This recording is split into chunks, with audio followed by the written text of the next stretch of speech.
Hello and welcome to today's video.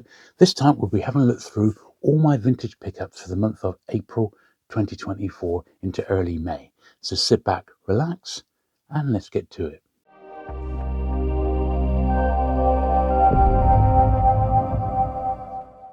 Okay then, so we'll start off with a great one here. This is one, I'll try and remember where I got all of these, but it's been such a manic, like the last 4 weeks with trips to, I think 2 trips to Dorset Bob. I've been up to Morris at AllYouNeedIsBooks. I've visited a couple of bookshops as well.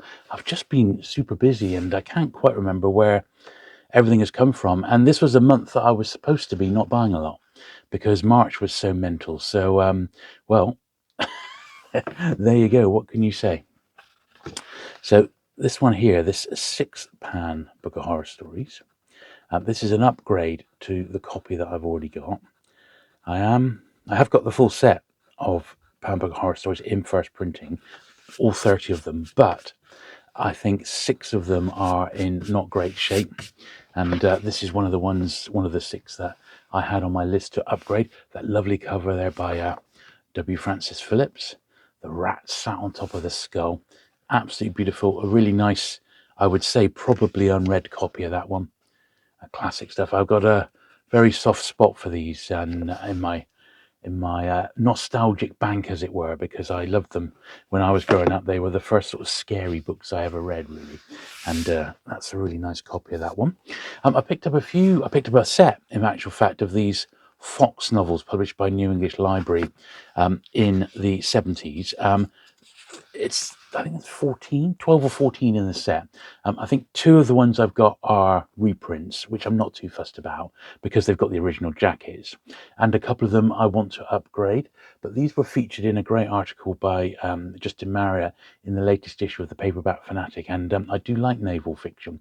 These are perhaps not the most accurate of naval fiction books out there, but they are fun all the same.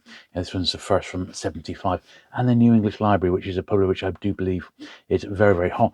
Also, once again, like the Pound one there, look, W. Francis Phillips, William Francis Phillips. So it was one by that great artist who I really like.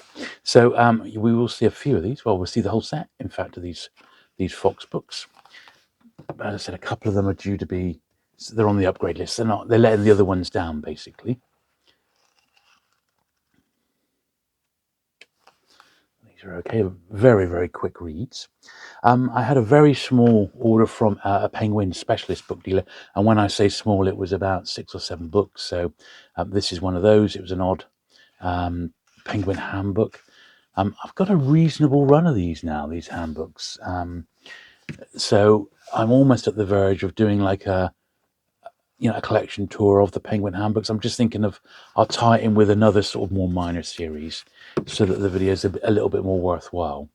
And then as I keep filling in more gaps, I'll cover them again in a couple of years' time. But they are getting a little bit harder to find, I would say. Harry Harrison, great author. This was the last one I needed, in actual fact, in this Stars and Stripes alternate future trilogy. And I've got the other 2. This was the missing one. I got this one at Dorset Bob's, who I suspect that was where I picked up the first 2, but couldn't find the last one. This one had a little insertion. What is it? I always look at the insertions. A London Underground ticket. Looks like £1.60. And it was back in 1998 to Victoria. 6th of June 1998. Well, there you go. A couple more foxes here coming up. So I filmed this the week I've come back from visiting Morris in Wiltshire. All You Need Is Books. I met my friend Steve up there, Steve the Outlaw Bookseller, and we went and had a good look around Morris's £1 warehouse, and then we went to Morris's proper warehouse. This was a nice picador, a big thick one. I think this was with a trip with Dorset Bob. We went to the Crooked Book, I think I got this one from. And the big news from that visit, just as we were leaving, Morris said that he and Dorset Bob have been having a chat, and they're thinking of doing a paperback fair, a book sale for paperback fair at Morris's new £1 a book sort of shop, and it is a shop. So when you've by the time you've see this video, you would have seen my recent visit to All You Need Is Books, and where Morris has his new shop, it really is. It's a proper retail shop now, and very nice it is too. And everything in there is just £1, which is fantastic. This is a little bit the worse for wear here.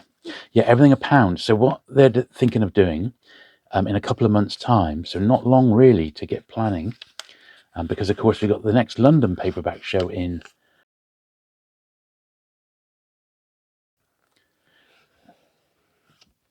But what they're planning is to have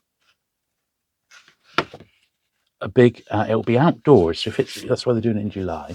It'll be outdoors, but undercover in big gazebos. And they're going to have loads of dealers along.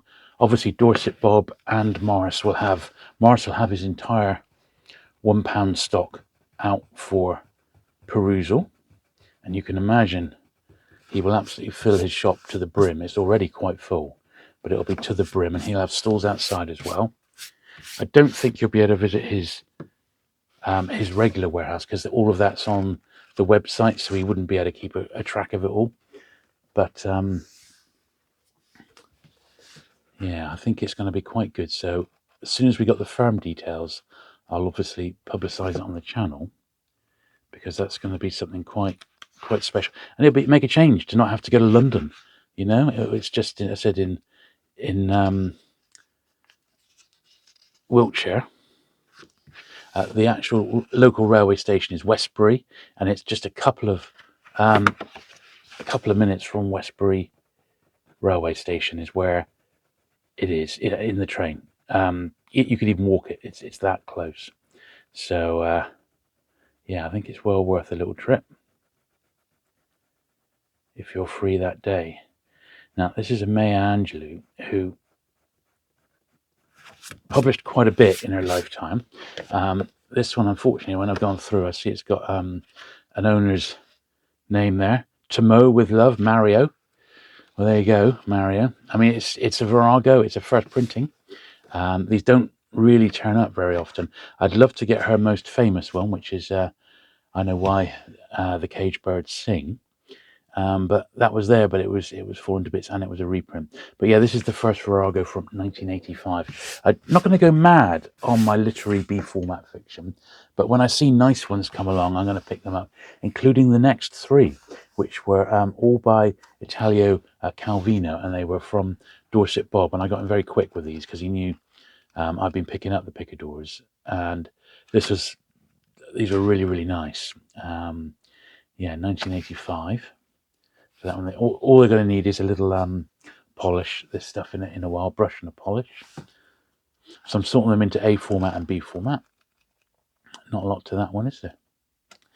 And then we'll go through and give these. We have got, I've got to say, miles more to go through than I thought. But sometimes that's how it goes. This looks brilliant, doesn't it? Very, very interesting. Yeah. The Castle of Crossed Destinies. Yeah, look at this. This was £1 when it first came out in Picador. When was this? 1978.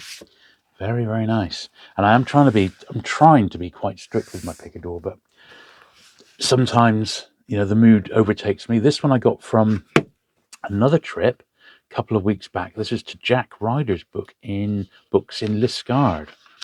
And this was the only Picador I saw in the shop that I actually wanted, and Jack just gave me this for free. 1989. So my cutoff on these is, I think that's in pen, is sort of is 19. Well, I'm not. I think it's going to be the year 2000 for Picador, but I am trying to focus more on the ones pre-1990, really, unless there's absolutely nothing else there to get your hands on. Heart of a Woman, another Maya Angelou.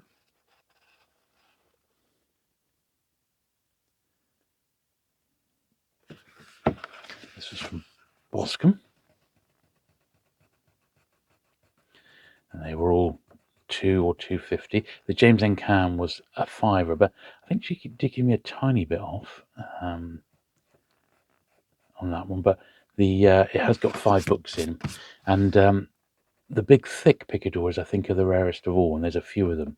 I'd love to get there's 3 volumes of Dashiell Hammett in picador, which I'd really like to get, but they are, I believe, a bit pricey. Julian Barnes here. This was Flaubert's Parrot. I don't think this is a tough one to get or anything like that. I have got a spreadsheet that I'm using for my picador pickups now. Yeah, it's first 85. A little bit worn, that one. Which I'll update once I do these cleaning sessions. I then take everything into the house, and I put it all into like piles by publishers, so like Penguin, Pan, by authors that I'm collecting, like Harry Harrison, for example. All the different things that have got their own sort of checklists and spreadsheets. Sometimes books are over 2 different checklists, but I put them all into the different piles, and then I spend an hour or 2 updating all my wants lists, which isn't a bad thing to do. It's the only real way to stay completely on top of it, because I've got the collection to such a stage now where most stuff has been catalogued. I am in the process of cataloguing my ISBN New English Libraries, and the only way to really do that is I'm doing them by author surname and title. And then the ones prior to that, of course, have got series numbers on. So there we are, Ball the Wall. A couple more before, another Julian Barnes.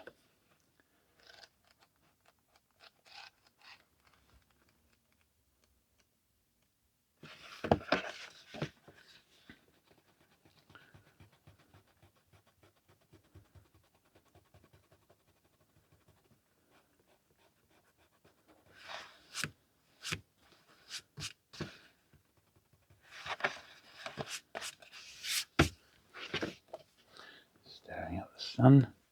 And then this is once again off the specialist Penguin dealer. This is a copy of Ulysses. This was Penguin 3000. I generally pick copies of this one up because it's quite sought after. And I'm after an absolutely really mint one myself.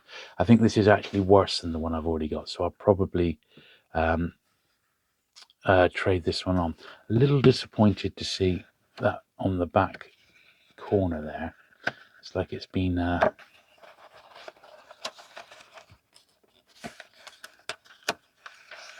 yeah, it's just been smashed in a little bit there, but it is the first printing, and yeah, 1969. It had a pretty big print run, Ulysses, in that edition because it was such a anniversary, an anniversary one. Intelligent Parents Manual, another Penguin handbook. A little bit the worse for wear, but we've seen worse.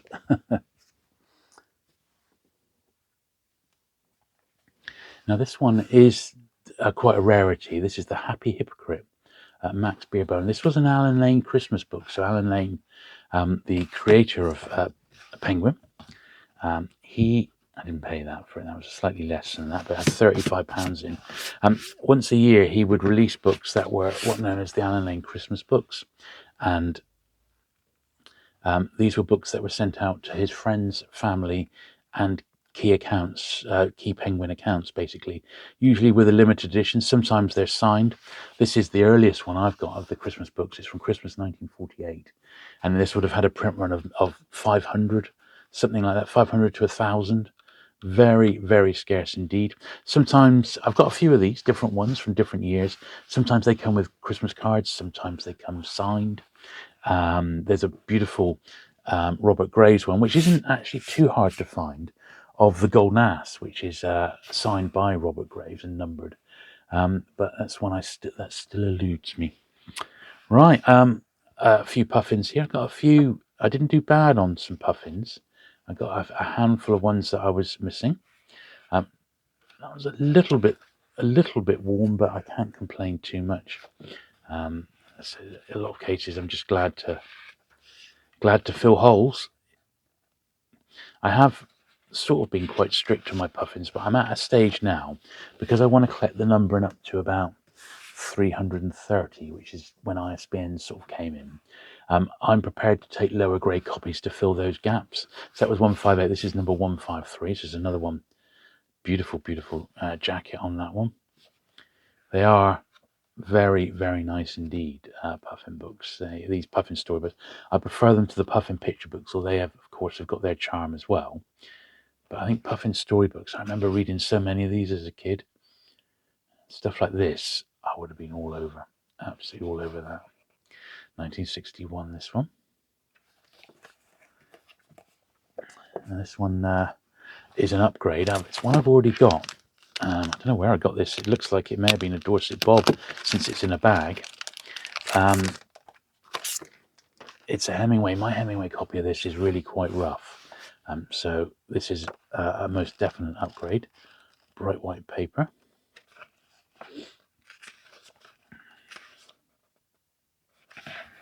First from 1963. There is one odd Hemingway, which seemingly is later than this, like the late 60s, which seemingly is originally only got released in America. And all the British Penguin copies are export copies, and they've all got cents on. It does occasionally show up, but I haven't come across a copy in the UK. I've seen it in another person's collection, and I mailed them about it, and they can't remember where they actually got it, which wasn't a lot of help. This Foursquare, I'm trying to think. I think this one here was another one from Dorset Bob. This odd Foursquare. It's got $8 inside. Wow. Must have been one that Bob picked up in America.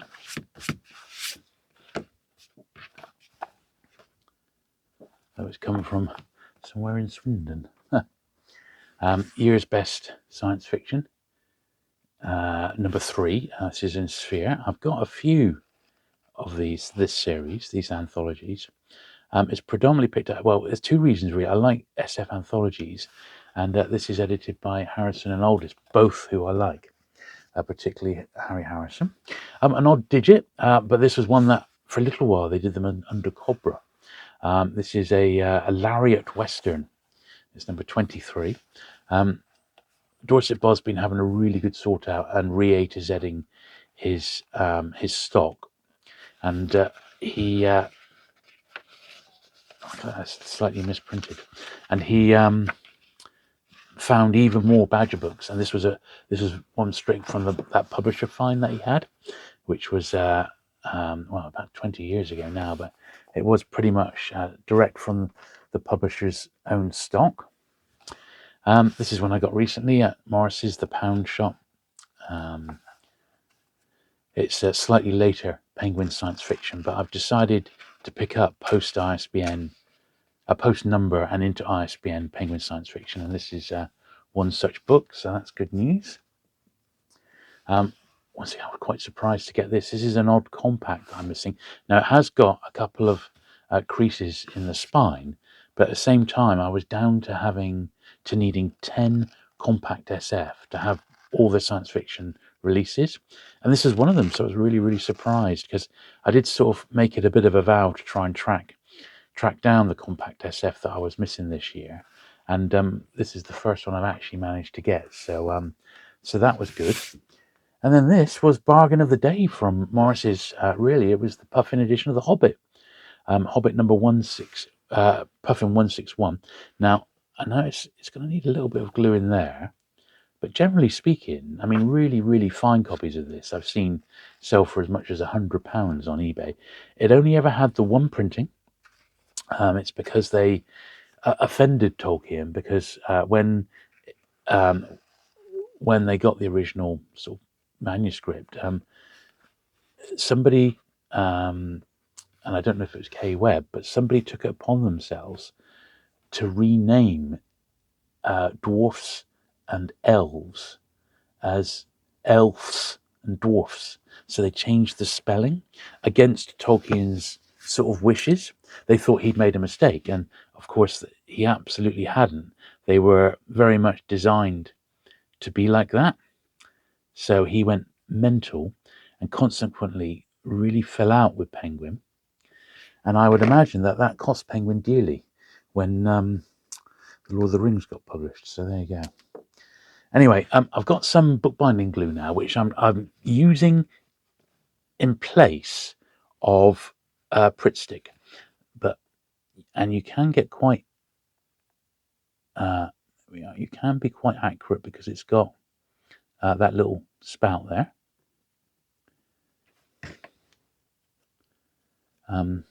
It dries completely clear. I've been experimenting on a couple of dodgy paperbacks that I had that had really bad spines, and this has proved to be a little bit of a revelation. So we're going to give it a try. It does dry quite quickly. I'll squish it out onto my finger there, but that's okay. It's sort of, when you rub it in your hands like this, you've got a little bit of excess. It just sort of goes into, like, I don't know, sort of flakes away, if you know what I mean. So that's okay. Now this has definitely got a bit of spine roll. So it's been read a few times, and I'm not surprised. I absolutely love The Hobbit. It's a fantastic read. It really is great, and I remember reading it many times as a kid. I loved listening to the BBC adaptation of it as well, which was really good. But that, I think for now, is going to be all right. What I want to do, I've got a bulldog clip here. I just want to keep it in this sort of like that. It's just sort of forcing it in a way to stay a bit more solid, if that makes sense. And I'm going to leave that like that for the time being. But yeah, not a bad little find, that. Just £1. Right, cracking on then. We've got more Penguin science fiction, All the Colours of Darkness. I can't remember if I actually needed this one or not, so I picked it up on the off chance. I'm not going to go wrong, even if it's one that I've already got. Yeah, 1966. Do like Penguin science fiction. This is one from Morris's £1 shop. It's a Penguin book of English short stories. They did a few of these, and I think I've got French, I've got Italian, not American. I'm not sure how many others were actually in the series, but I didn't have the English ones, so that was all right. Looks like it's got a little remnant of a price in there somewhere. So nothing too special, but for £1 I didn't mind. Valentine, this was really nice. This is once again in Morris's £1 section, so I was pleased to get this one. I do like Valentine books.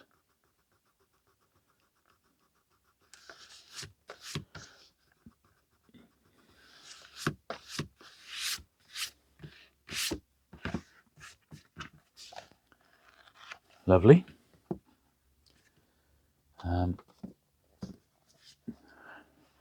Fairly early, sort of mid-60s Foursquare science fiction. Cyril Judd, not an author I know a lot about, but that one wasn't too bad condition-wise. This is £1. And this one, which I thought was great, Morris had 2 copies of this. I pulled out the best-looking one, quite a thin little tome. Lovely, lovely cover on it. Only 112 pages, so not a lot to it. But it looks like a bit of fun. As I said, it appears to me that New English Library, even though their page quality is utterly rubbish, it really is. This is a perfect example of New English Lavatory, as they were nicknamed. It's not a lovely book to behold, but at the same time, this is almost 50 years old, this one, Look at that, some New English Library bestsellers at the back there. And there's a few there, certainly recognisable titles, that's for certain. Good stuff. And in a similar sort of vein, Tommyknockers. So this is New English Library published a lot of early Stephen King, and they published most of the early James Herberts as well. So two big names in the world of horror. And I've started picking up Stephen King in paperback first. There's no way I'm going to be able to get the Richard Bachmans, not unless I get lucky. I haven't got any of them anyway. And I'd probably be happy just to get the Bachman books, which has got the 4 expensive ones in there. But they're like £1,000 paperbacks in nice condition. So I very much, unless I get lucky, I don't expect to come across those. Although I've had at least 1 or 2 of them in the past through my hands, but that was before they were really collectible. But this was, the thing is, by this point, Stephen King was so massive. Something like this, even in paperback first, would have had a print run of probably 250,000, maybe even more than that. So this is the first New English Library. This is an early export edition, New English Library paperback edition, 1989. Even though this is, 35 years old now, this was just in Morris's £1 section because it's a common book, because it had such a massive print run in its day. So I don't expect to struggle too much with some of the Stephen Kings, but obviously the earlier ones, particularly in half decent shape, are going to be harder to find. I picked up a couple of Asimovs, in fact a few Asimovs off Morris. He's got loads there. He's got pretty much the guy's entire output. Predominantly British editions, which is how I'm collecting Asimov. And I recently got I, Robot, which was in digit, where they spelt his name wrong. But this is like 1984 in Granada. If you pick that up online, you might find it for £3 online, but then they're going to charge you another £3 for postage. Now, the only thing is, with this one, it had this little bit of, oh, look at that, it's actually come off. I noticed it had that little bit of paper on the front, or a sticker, and it's literally just come off in my hand. So that, in actual fact, is pretty cool. It's got that amazing Chris Foss jacket, and all right, it's not crispy mint, but it's pretty nice, really. It'll be good enough for me for a book of that size. And we have got a bit more Asimov later on. This was an odd crime one, once again. I thought it was really nice condition. It's one I don't remember seeing with the moth on the front there. Typical Penguin sort of 60s weirdness, really, isn't it? I think it's about 66, I think it is. 1965. Very unusual indeed. And now at the bottom of this pile, this one, which was once again from the pound section in Morris's shop, Russell Hoban, Turtle Diary. A really nice cover on that one. And if you find these in nice condition, you can do very well indeed. And this was a very nice one. It does say it's the first Picador in 1977. However, I don't believe that is correct, because it wouldn't have a $5.99 on the back. So what I suspect has happened is this has been rebound, or they've completely neglected to update. Here we are. This Picador edition, published in 1991, that's a bit more like it. So this is the 1991 Picador, but it first came out in 77, so I think it might be a Picador reissue with a different jacket, possibly. A little research, I feel, is possibly required there. Now we've got a few hardbacks which are crying out to be cleaned up. So these are from the British Science Fiction Book Club. And we'll do the inside of the book first, but these were picked up from Jack Ryder Books in Liskeard, and he must have had about 30 there. And I believe I picked up 3 out of 5 each, but I noticed one of them was 15, but he let me have it for a £5. So he said to me that he had a collection of about 120 of the Science Fiction Book Club come in a hit, and a guy came across them and went out with a carrier bag full. He bought like about 20 of them, and he thought, oh, I need to give this a brush. He thinks he actually got rid of them too cheaply, and I said, well, maybe he did, but maybe the guy just wanted them, because I think these particular editions are really nice reads. if that makes sense. So these actually feel good reads in the hand. Look at the nice clear text.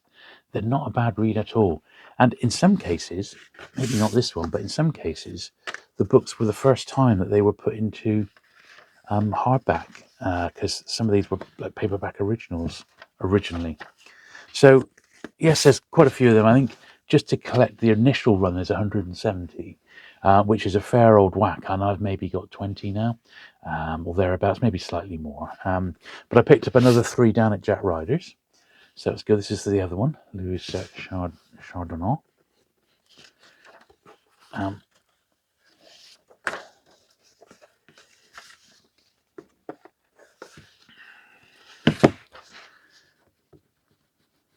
So again, that a fiver inside. But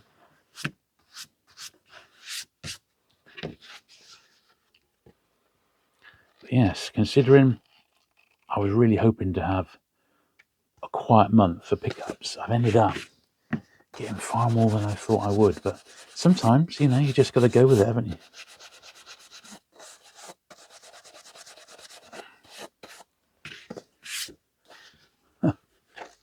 You know how it is.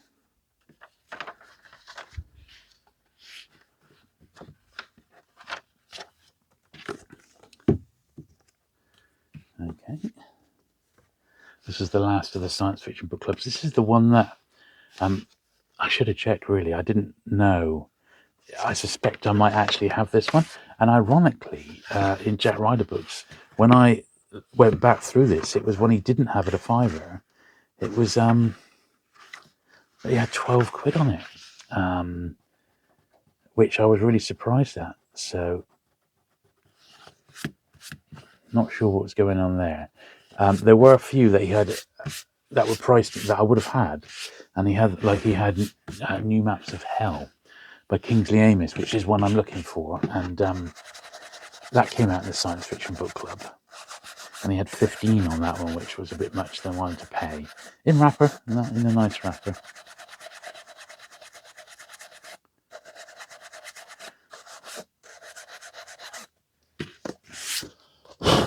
Definitely some foxing along the top, but giving it that good brush does make quite a bit of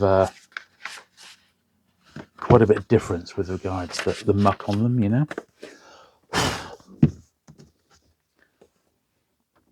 We might as well do this one as well. So this is an upgrade to a book that I've already got.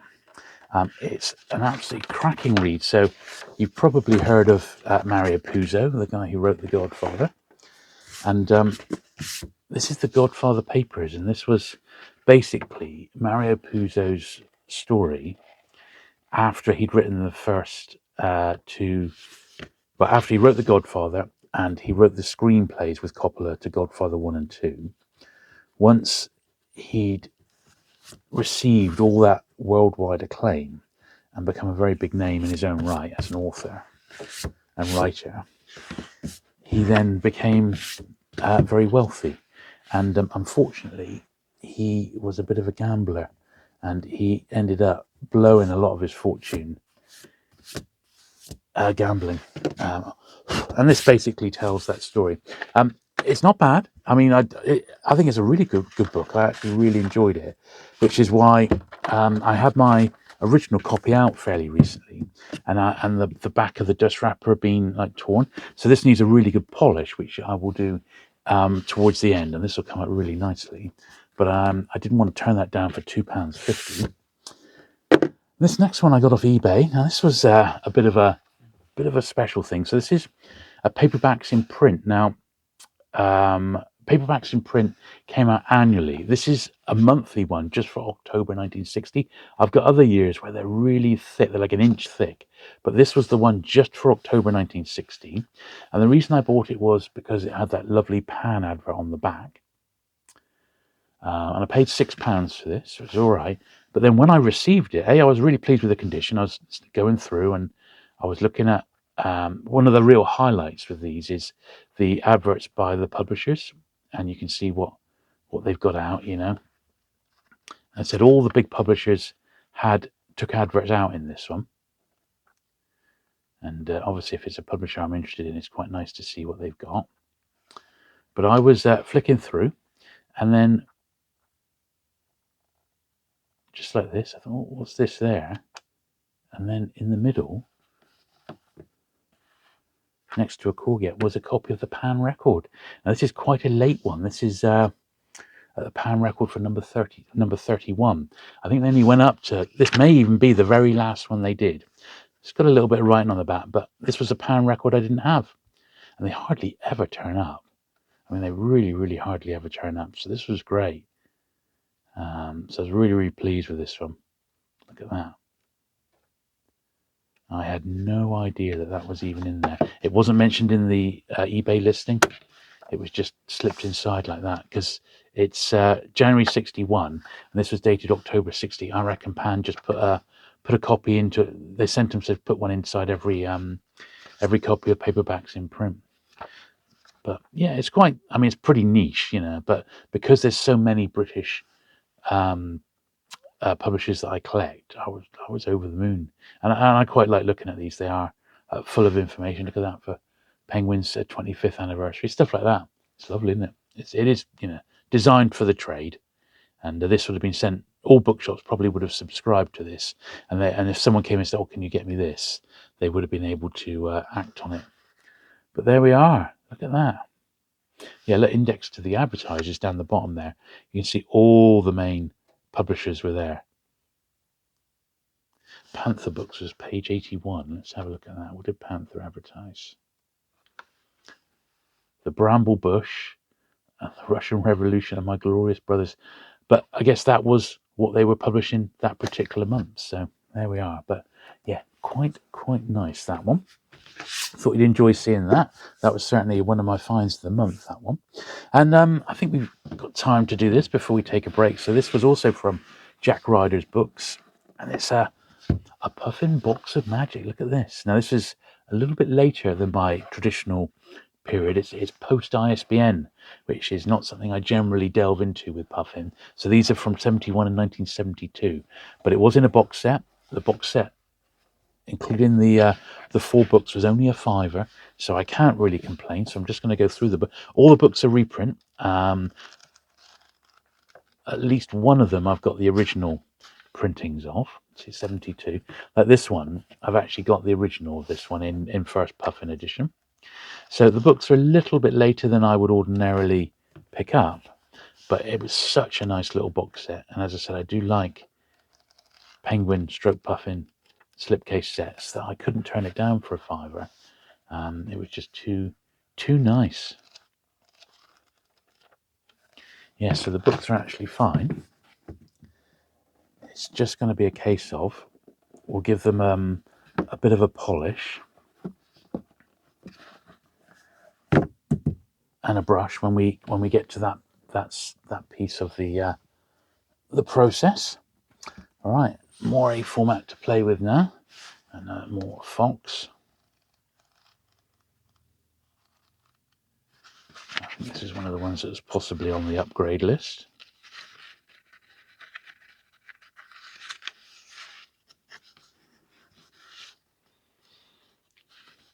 Now, you may have seen I had a video on a chap. This is one of Dorset Bob's friends, Scott, who used to work for the BBC. Now, Scott runs a brewery nowadays, and I went up to Scott's brewery and filmed his Dalek.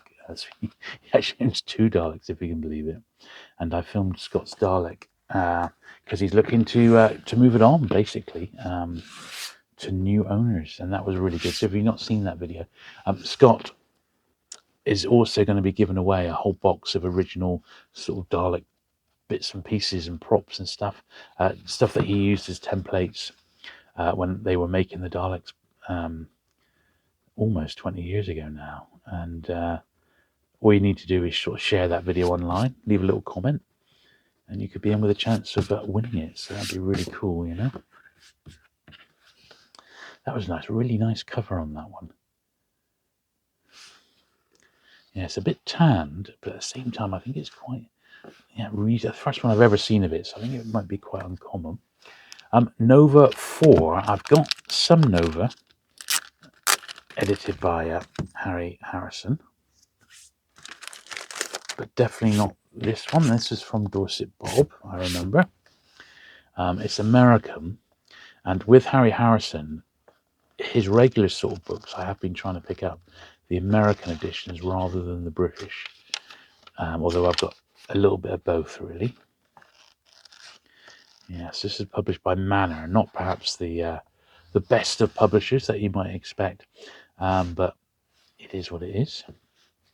This one I was very pleased because I was been after a copy of this for a little while. Quite an odd science fiction film here at Phase 4, but one that I like.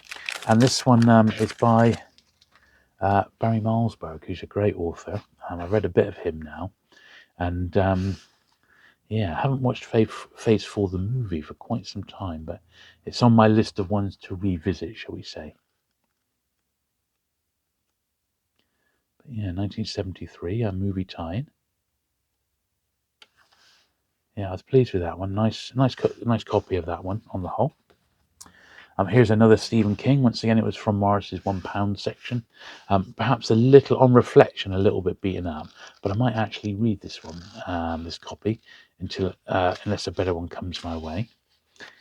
Thinner, and this was first published in 1985 by the New English Library in paperback. So it might be right. It does need a bit of a clean, but it is the first printing. It's the exact one I read when I was a kid. Although yeah, it is. Yeah, Thinner. It is the edition that I read as a kid when I was growing up. Now this one, I suspect now I might actually have a copy of this, but it was in Morris's £1 section, so it can always go into my box of swaps.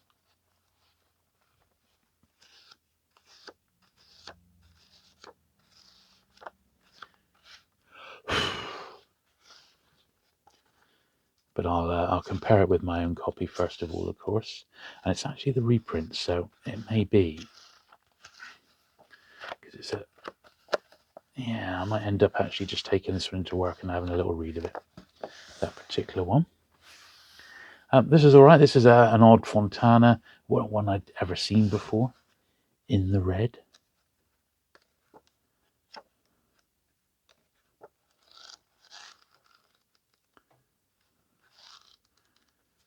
Once again, perhaps a little bit the worse for wear, really, but at £1, sometimes you get caught up in the heat of the moment and it's too good to turn down. Yeah, 1964. But yeah, perhaps I should have shown some restraint, Jules. Now, what's this? The Expert Dreamers. Yeah, this is an X I didn't have. Now, it's got quite a bold price on the top there.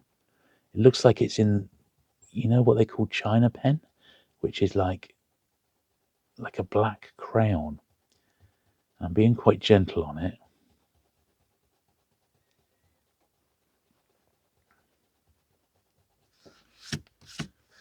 It does appear to be coming off, slowly but surely.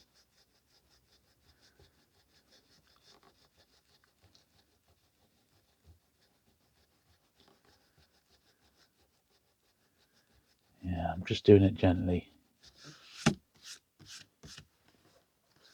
You can see it's definitely looking better.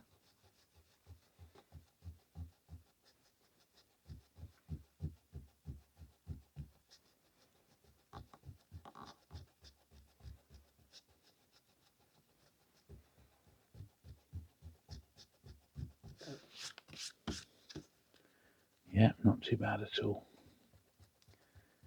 I think that may be the best we can do. I don't want to damage the cover, but this is a very soft rubber, so it's hard. But I think time we put some polish on that, the last little remnants of that will come off quite nicely. This is a nice copy for my pan collection. Much more fussier with my pan books than some other publishers. This is another one which is in the pound section, Morris. Oh dear, that's a shame. I should have checked that one a bit more thoroughly, shouldn't I? That's probably why. So that's going to have to go into my swap box. I'll put that to one side. John Brunner.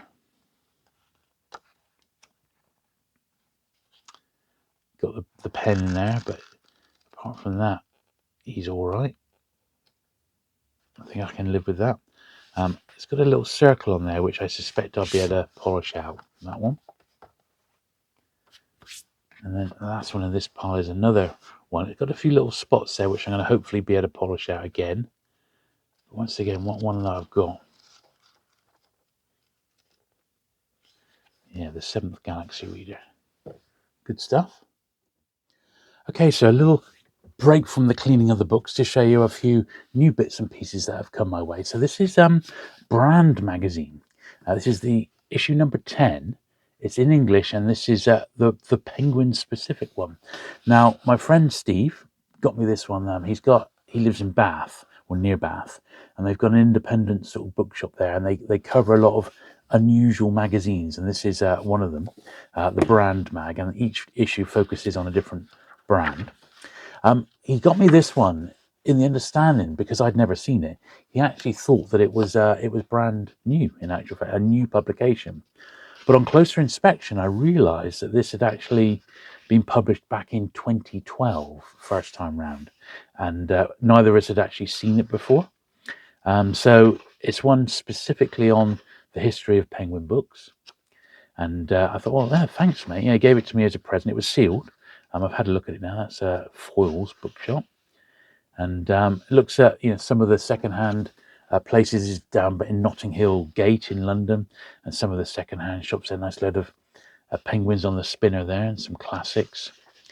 But yeah, I then had a bit of a shock because I saw back in 2009, so we're talking 15 years ago, before I did YouTube regularly, I did put up a video which was actually this one here, which is highlighted along the bottom of the magazine. I was really, really surprised. So they've actually got Penguin books by, and it should say Jules, Burt UK, but they've missed out the J. But they did a little bit.ly link, and that linked to this very early video on my YouTube channel, where basically it was photos of the time, 15 years ago, my vintage paperback collection, predominantly penguins, with a bit of Jefferson Airplane music thrown in. So I had no idea I was even in this. They didn't ask me, they didn't write to me. I'm happy to see that it was there. Whether anyone actually followed that link, who can tell? But yeah, so they go through sort of authors and their penguin influences. They sort of list some key penguin books by the decade, which is quite nice. It's working at Penguin. Then they show some of the older stuff as well, and some foreign editions, which is always good. Now, once again, what I wasn't expecting is the first 10 penguins at the top, some Forces Book Club, King Penguin. So they're showing some decent stuff. Then they show this, which is the late Steve Hare. Now, Steve was the editor of the Penguin Collectors Society. When I first joined in the mid-90s, he was the kindest, most gentle and supportive person out there with regards to someone new to collecting penguins properly. And he's very, very much missed. He was a great penguin scholar. Still wrote the very best book on penguin that I know of, which is the Penguin... Penguin Editors, which is Q60, and I'm guessing this is photos from Steve's office, Steve's den. Very, very nice guy, and just as I said, great. If you're into penguin, this is definitely worth tracking down. It's not cheap. On the American website, you can pick them up for about $15. It's still in print. Over here, in an import, a little bit more. You're looking at best part of about £18 for a copy. But if you can find one, well, you can see exactly what you're going to be getting, and it's definitely very good. So I was really pleased to get this as a gift from my friend Steve. There's Steve Hare's book, The Penguin Editors. Yeah, there we are. Best book on Penguin in recent years, in my opinion. The Penguin Editors. There's the three brothers, Alan Lane in the middle, with Richard and John. Some photos of the warehouse, the packing, just fantastic. Bits about the titles. That's their modern warehouse. Authors on Penguin, including Michael Moore.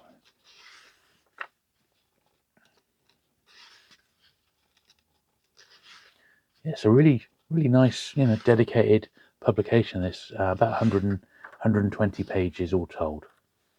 So yeah, little bit arty, but it's great all the same. I'm really pleased and delighted to accidentally come across one of my one of my videos in there.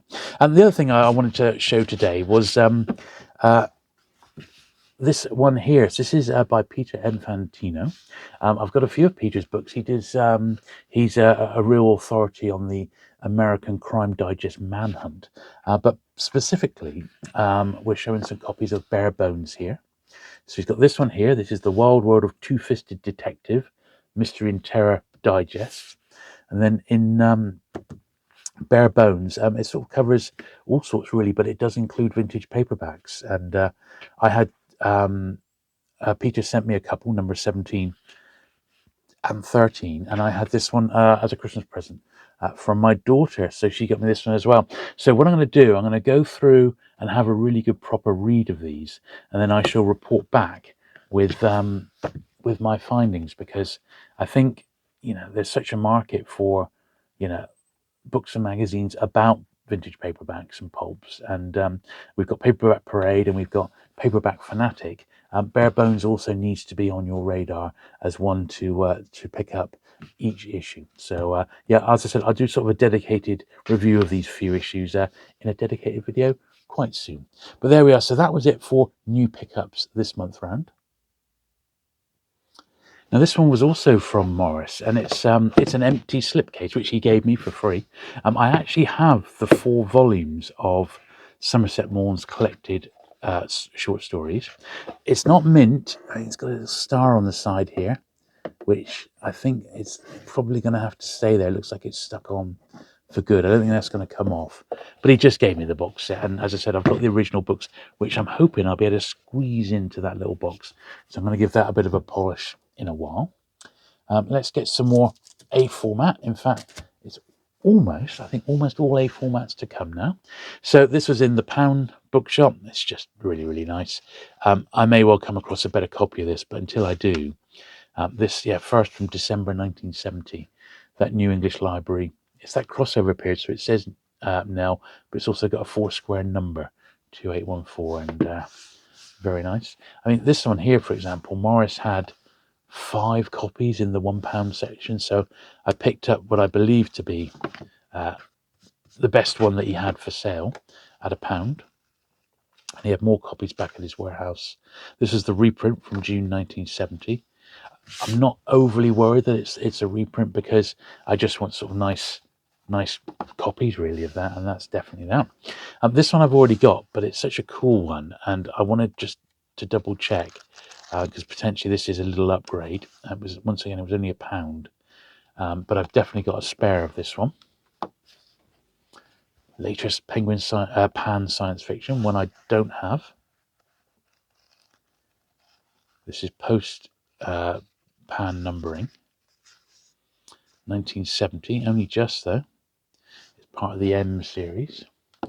This is a Barry Milesburg. Now I know it had that big horrible sticker on the front, which does indeed spoil it a bit, but I think it's pretty unusual, this, you know.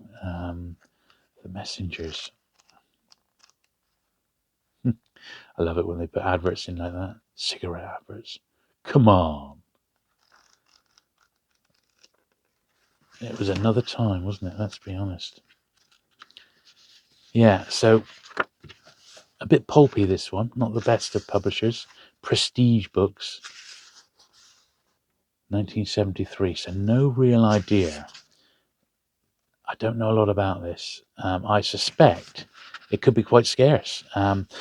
The person I know who is a great Milesburg expert is Steve, the Outlaw Books. In fact, I think he's actually been in contact with him via email a few times, so he's aware of all this stuff. And yeah, don't know about that, but you know, interesting all the same. I picked up a couple of these. There's another one to come. A couple of doors. This is door 426, Asimov's great SF stories. Not mint, but it will do. I haven't got any of these. It is unread, and it wasn't too expensive. It's like £3 or something, you know. So 1981. So I got a couple of 4 squares, hoping It's playing a bit hard to get. Is it going to let me in?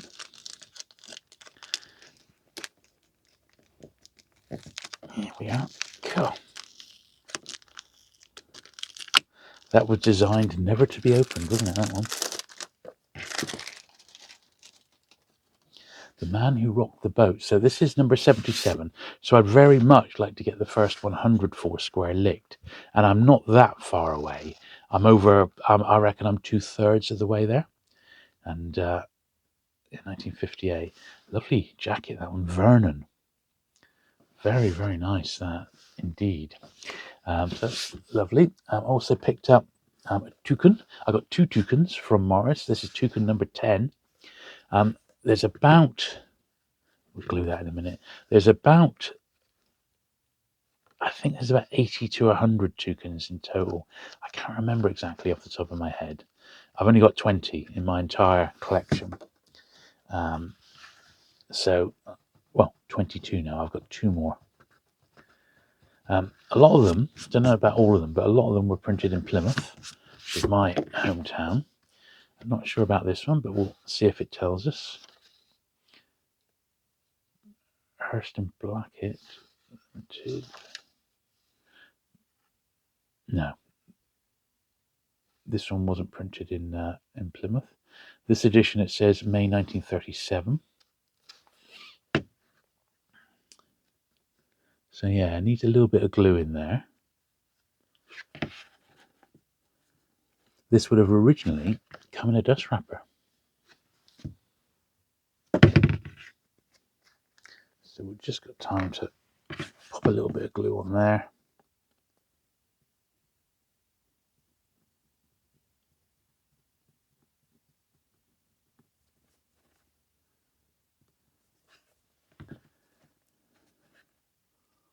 It sort of goes over a little bit. It doesn't lie flat, but I think it'll be better than what was there.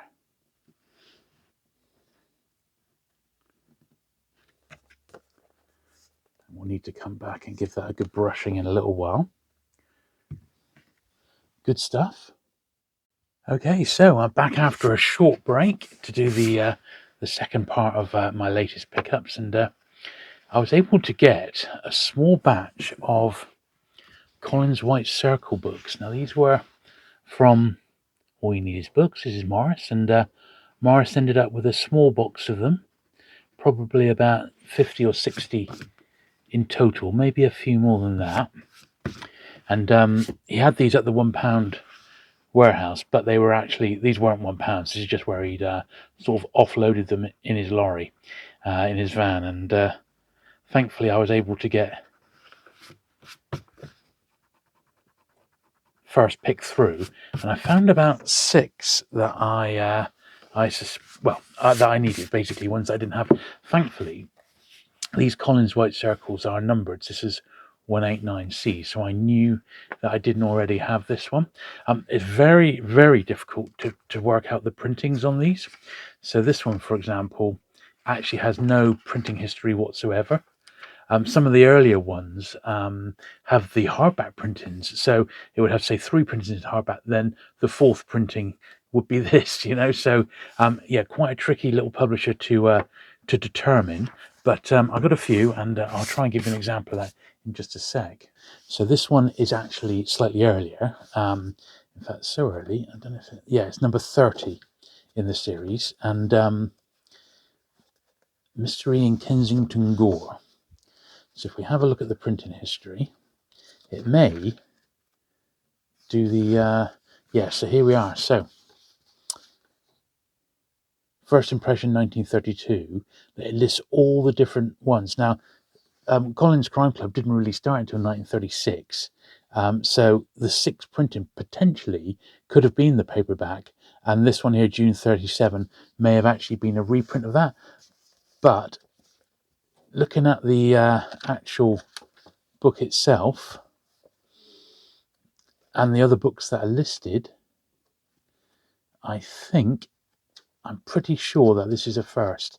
I don't know. I have got a list of the Collins Crime Clubs, but I don't know if I've got a list which says which printings were the first printings. I don't even think it actually exists. Certainly it does for the hardbacks, of course, but for the paperbacks, it's not an exact science. It really isn't. So ultimately, with these, I'm just happy to have a copy in as nice a possible shape as as I can find, and as early as I can find, basically. So, not that I've ever had loads to compare them to, but I have had some, and I have had some doubles. And these, on the whole, like that one, for example, that's a pretty nice copy, considering it's dating from about 1940, 1941. Certainly can't complain. I think I've got about 8 of these, but I just got these ones in this little wedge here.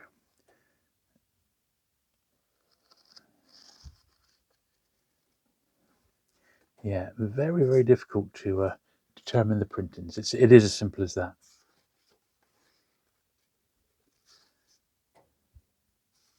But not impossible.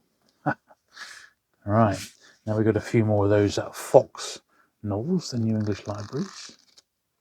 Now, talking once again about the Collins, so I fairly recently, did bag up all my Collins ones. So there's a few titles here that have been through the cleaning process, and all my copies have all been now bagged up, like my Toucans, for example, the Collins Crime.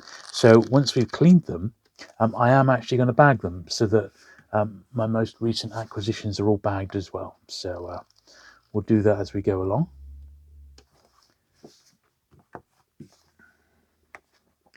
Because then they can join their other bagged colleagues of the series, as it were.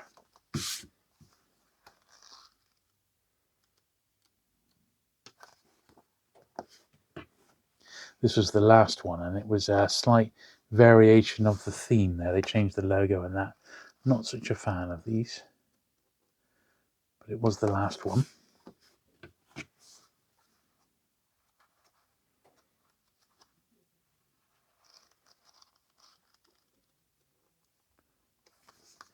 Yeah, this Fox lot wasn't bad. I'm really looking forward to reading them. As you can see, they're very, very quick reads. Probably done in an afternoon, really, but we don't mind that. Right. I think this is possibly the last Stephen King. I just got a handful.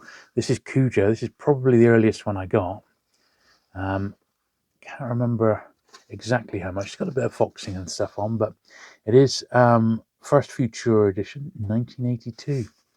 I'm not sure if this is the first one after he parted company with the New English Library. Not 100% sure, but very pleased to get that one. Another one of those sort of mid-60s Penguin Crime. And yeah, look, this one, cover design by Alan Aldridge. Not one of his more famous ones, probably quite an early one for him, in actual fact. Is it 1965? Yeah, 1965. So yeah, not a typical Alan Aldridge there, but nice none the same. Right, Foursquare. Now this is a Foursquare wide boy, and I call them a wide boy because look, they're like half a centimetre wider, ever so slightly taller, but. And there's a few Foursquare like this. This is another one under 100, number 91. I don't really know the reasoning behind it. It's like maybe some that were printed at a particular publisher ended up being published as these slightly wider editions. I don't know whether it was because of the number of pages. This has got just under 400 pages. So whether that has anything to do with it. But, it is what it is, really. A bit of an unusual phenomenon, that. I got a couple of these Charles Williams Faber paperbacks.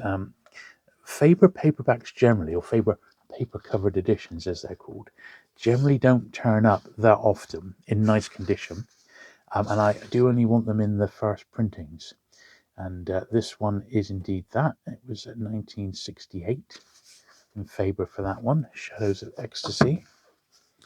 Another one here, The Place of the Lion.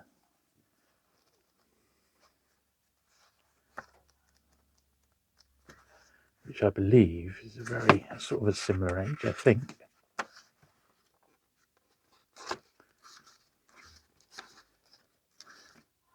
Nineteen 1965. So that one's actually slightly earlier on that one.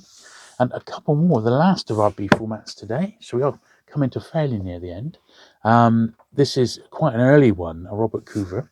And I think this is from the second year, 1973. So this is the second year of Picador, because I started in 72. Lower grade, but I didn't want to leave that behind. And then this is the last Picador, Jim Grace.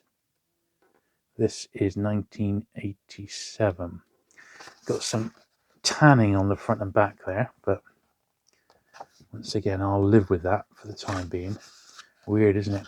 It's so difficult to pick these Picador books up in really, really nice condition. So let me just make a bit of room. Okay, the last little batch now, a little 4 square there. Not seen this one before, The Long Weekend. Robert Graves and Alan Hodge.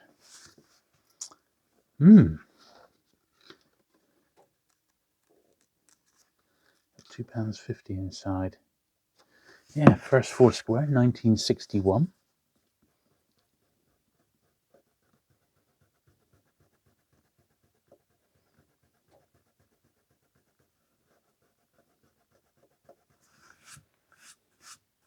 And Morris had quite a bit of 4 square,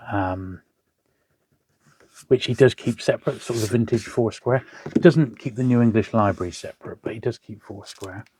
This was the this is quite a scarce Philip Jose Farmer.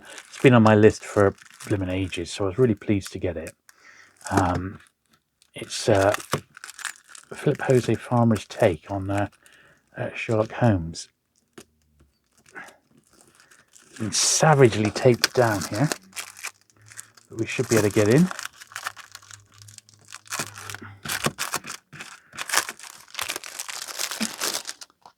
Cool, there we are. That was a bit of a battle. Yeah, The Adventures of the Peerless Peer. Yeah. Quite a scarce one, this. Scarce down, look at that. 1976. Yeah, quite a scarce one. I was really pleased to get that one. This is another one which has been sort of sealed away in a really old tatty bag. But underneath, I believe it's going to be all right. Yeah, a bit dusty. Pan Science Fiction, Leonard Daventry. It's X650. It's one I haven't got. Took a bit of a punt, hoping it's a first, and it is. 1967. A Man of Double Deed. This was a nice one. Asimov Opus. Look at the size of it. It's enormous. Another one of those Granada ones. Real classic. Huge book. It's yeah, just under 700 pages. This one was published. Yeah, it's a reprint of Opus 100 and 100 and 200, published in this edition in 1982. Look at that. That's quite nice, that, isn't it? And it's a really nice unbroken spine. Oh, there was another Stephen King. It was one of his Richard Bachman ones, The Running Man. This is the movie tie-in edition. I never had filmed that. I seem to remember it being a bit of a laugh. New English Library 1983. Originally, that was under Richard Bachman. And this is the movie tie-in one from 1988. So a slightly different jacket on that. This was in the pound section. I got to pick this one really more up to read than anything else. It's an odd Clifford Simak in Panther. 1962. I don't actually have a copy at all, but he is a little on the low grade side. So I think I'm probably just gonna, yeah, it's got a spine split at the bottom, and we can't really do a lot about that. So I'm probably just gonna keep that as a reader for now. Oh, I've got a few more Collins. This one unfortunately got a bit of Tipp-Ex on the front. Someone had put 5p on and then Tipp-Ex'd it out. It's number 86. I suspect this one is a reprint, not a first printing, in actual fact, but it's one I haven't got at all. So it is what it is. Yeah, I'm pretty sure because of that advert on the back that this is actually a later printing. but you never know. Look at number 86. The numbering on the crimes does only go up to number 87, so maybe not. Maybe that is the first. I'll have to compare it against the other books in the collection around that period. This is number 176, Bad for Business. Scarce wartime issues.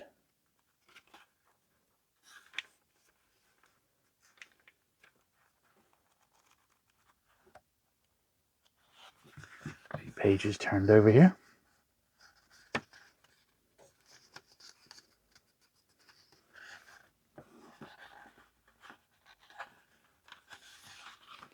There we are. Ready for its brush.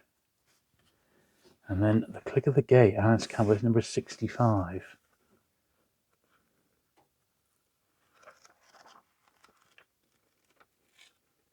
Got a little 40p in there.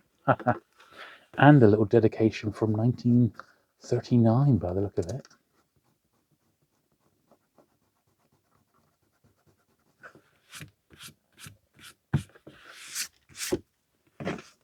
Very, very dusty, so it'll benefit from the brush in a minute. Yeah.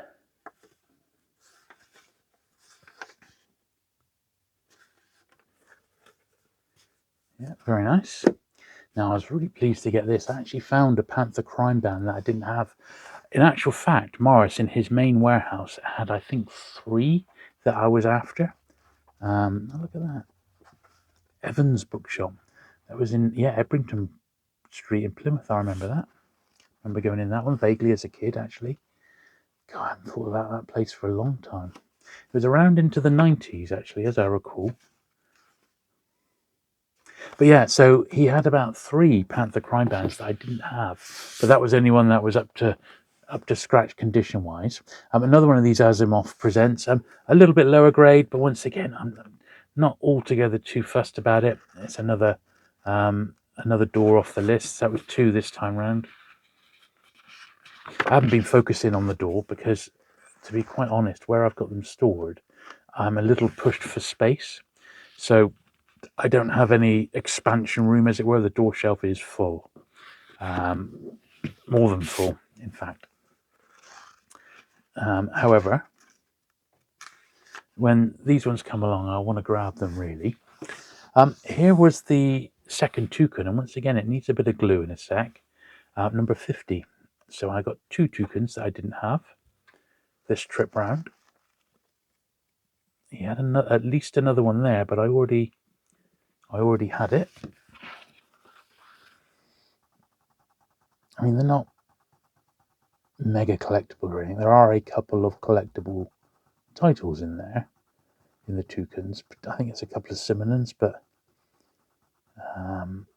generally speaking, the list isn't like fantastic or anything. But they're very, very distinctive with their with the toucan on the front there. I mean, they really are. Yeah, so that is going to need a bit of glue in there. Yeah. So I think we'll probably be able to get away with just gluing that straight down. So what I'm going to do, I'm just going to use that as a bit of a base. I'm going to get my new glue and point it in there. This has really proved to be quite useful, this glue. As I said, it is what is known as dedicated bookbinders glue. And I'll start to include a link to it. So if you want to get some, it's not cheap. It's about £8 a jar. Look, it's glue it bookbinding glue. It's about £8 per pot off Amazon. But I suspect it's going to last quite some time, longer than the Pritt stick. And I know it dries clear. And as you can see, we are able to glue stuff with some precision, which is, I think, the key to it. So it's a little bit easier to apply than sticking it on with a screwdriver and Pritt stick, which is what I have been doing. I said, if you get any excess, you can just take it off with your hands. But where there's a little bit of glue there, I know that's going to just dry clear, so I'm not fussed about it at all. Just pushing it in there.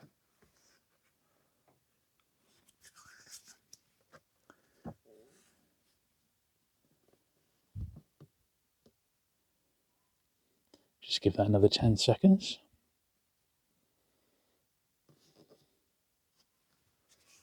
There we are. I think that's going to be absolutely fine. Right, well, as you can see, there's another Asimov left. We've got a handful of books left now. So this is Fantastic Voyage 2, Destination Brain. Now, I've got to admit, I've never read this. I know the basic plot, and I was a real fan of the first Fantastic Voyage. I love the book and the film, so I am going to give this one a try. I know it was a big deal when it came out. They were doing a sequel to Fantastic Voyage, but I've no idea how well it went down with fans. A big thick graft in here again, 1987. So once again, I was pleased to get this just because of the sheer size of it. I'll give it a nice brush. I'll give it a polish. I think that's going to look really great. And a couple of Collins to finish off then. So the Wraith, Philip MacDonald at number 84. And these early ones, of course, would have been in dust wrappers. None of these have got wrappers with them. 1939. Yeah, it's a little bit the worse for wear, this. Got some pen, or pencil, or pen and pencil in actual fact. But it's all vintage, it's not modern.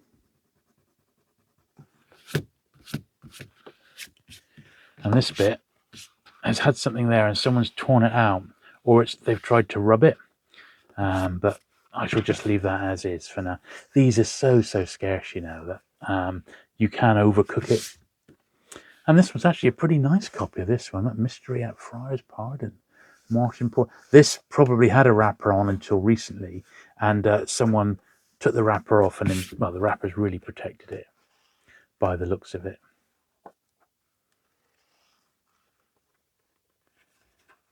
Number 42. Yeah, it's a nice copy of that one. I said there's not any sort of definitive list, at least not that I know of, for these Collins crime clubs. So everything that I've learnt about them is just from my own sort of experiences, you know. And when you've got a nice run of them, you can sort of see the matching printing side by side. Anyway, that's all the books we're going to be looking at today, and just a few new ones that we've seen.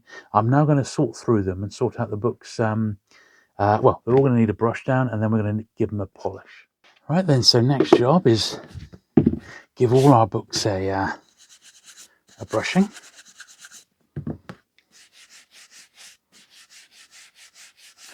Some will need a little bit more than others. Those early Collins ones there, very dusty, as we would expect.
Some of these just look so much better once they've had a good brush.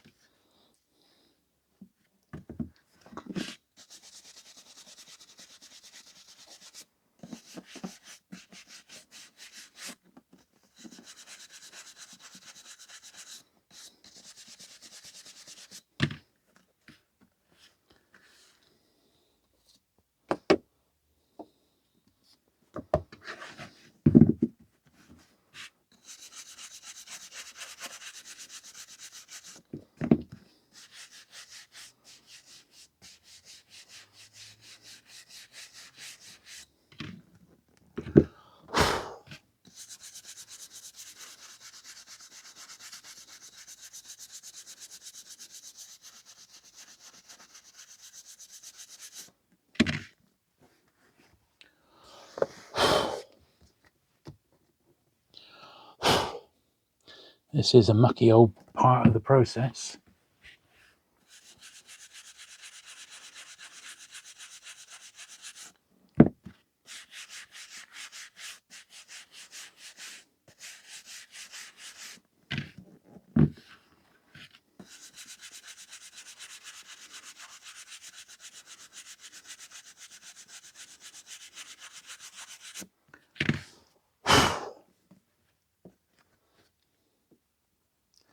But it's got to be done.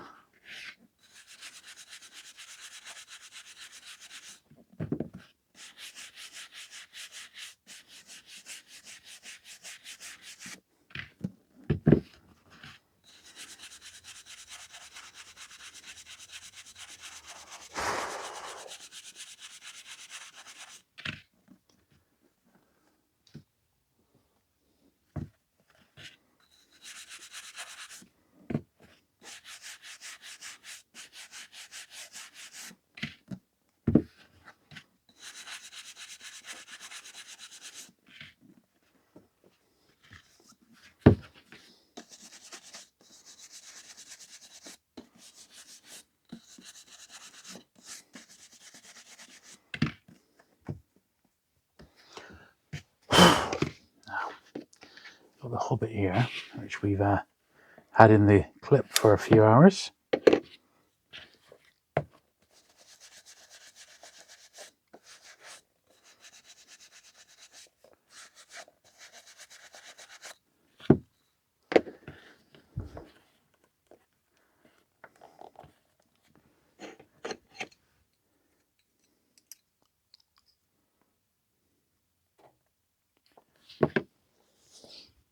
So we're basically training the book to be the correct.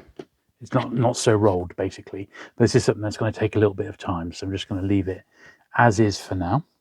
And over there, we've just got the hardbacks. I've just got that one copy of Paperbacks in print, which I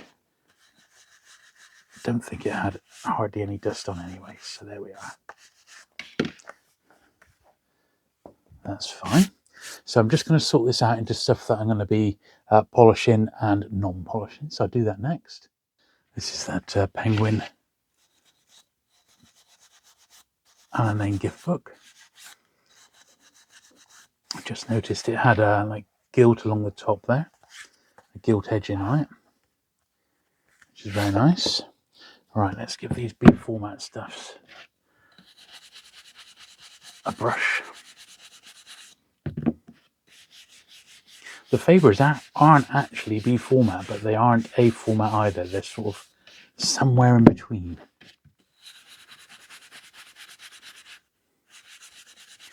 And I've just seen on the back of this picador, there's actually a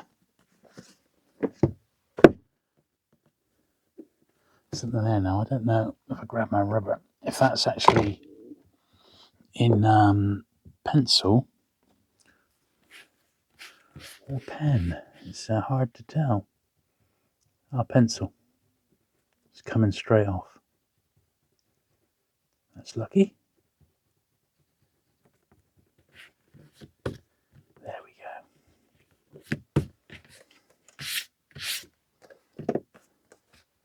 Cool.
Lovely. That was a big old pile of stuff. I think all of that is okay to be polished. So slide all that in there. This one, of course, isn't, but we've cleaned it up as good as we possibly can. So that can go onto that pile there. And that leaves 2 more piles to get through.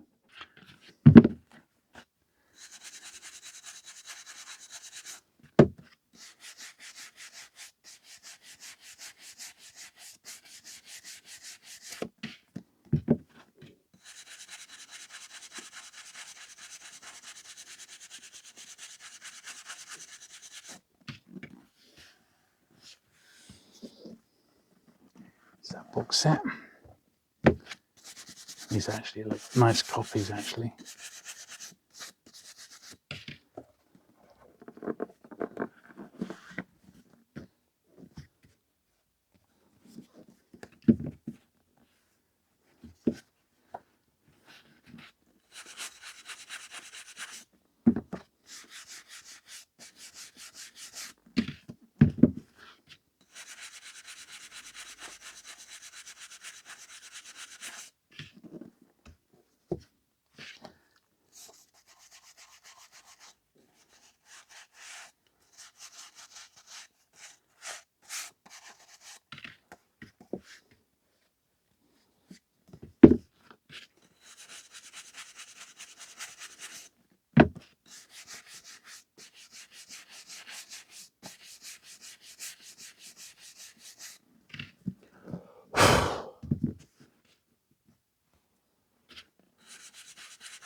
There we are. So just one more stack to do.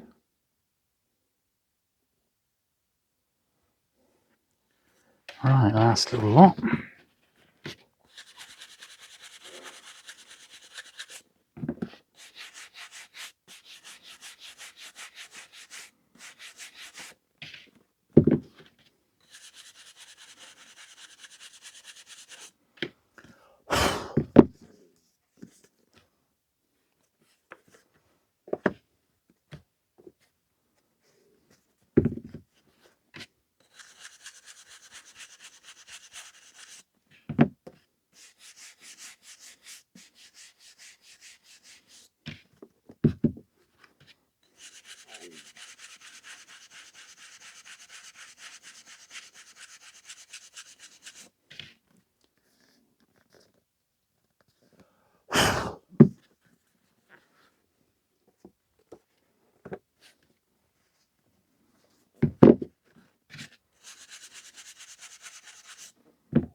Last little batch.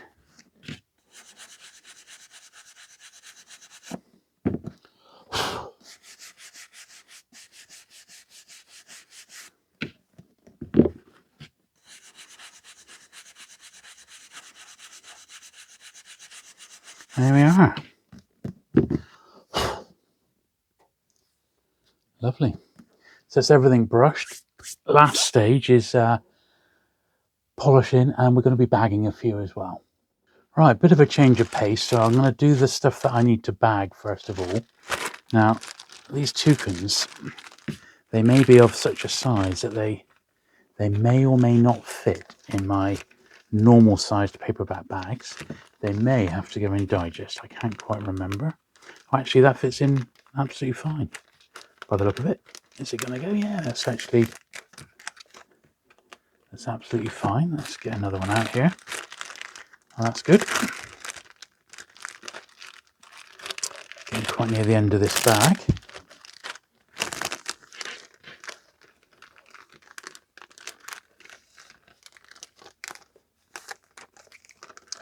Yeah. I'm bagging these ones up now because A, they don't need a polish. I can't polish them because they've got matte covers, so we can't get any polish near these. And also, all the rest of my toucans have already been bagged up recently, so these can just join the collection once I've catalogued them. They're clearly numbered, so there's no issues there. So I can add these to my thing, but they are really nice. I said there's about 100, so I haven't even got quite a quarter of them, but one day, you never know. Just need to come across that elusive toucan collector who's decided to sell them all to me, and then we'll be in good shape. Now, this is that Christmas book, and I'm hoping that this will go in a bag. All my actual Alan Lane Christmas books are already bagged up. It's one of the few bits of my collection that are bagged, and that's simply because, well, they are pretty delicate and special. And is that going to go in? Very, very tight. But let's see. Is he going to slide in? No. So with this one, then I'll just get out a digest bag rather than force it. And these are just that little bit wider, a little bit taller, and it will get this one in without any trouble. I mean, it's nothing to look at, but I suppose if you received it as a gift back in, when was it, 1948, direct from Sir Alan, you would have been pretty pleased. I would guess, you know. And there's a fair old few Alan Lane Christmas books if you're looking to collect them. Generally, when they turn up, they are usually expensive. That's the problem, and some of them are well over £100 a book. So it's not it's not a cheap series rather to collect, but you might be tempted. And then the rest of them, I believe, are all Collins Crime Club titles. Yeah, they are. See, my paperback's in print. I'm not going to bag that one yet. And then with these Collins Crime ones, of course, I got my Hobbit, which has to stay there. I think the early ones are all going to have to go into a digest bags, and these ones here, those three later ones, I suspect will fit in paperback bags. So we'll try and do those three first, because when these were published, of course, it was during the Second World War, and there was paper rationing going on. So consequently, they're not as thick as the earlier books, the pre-war ones, and every sort of economy was made, including trimming a few millimeters off the sides of the books as well. So they're not such lavish productions, is what I'm getting at, but still very, very nice, very iconic, really. The Collins Crime Club logo is perhaps one of the most iconic of all, isn't it?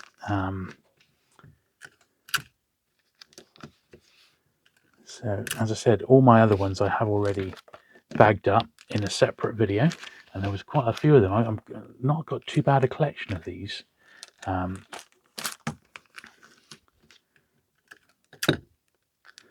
But at the same time, I don't know anybody else who actually collects them.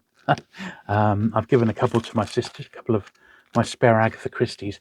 I know there's some overseas ones which are really nice, and you do see people buying those off eBay and paying big money for them, like the services, some of the service editions, the Indian editions, and what have you.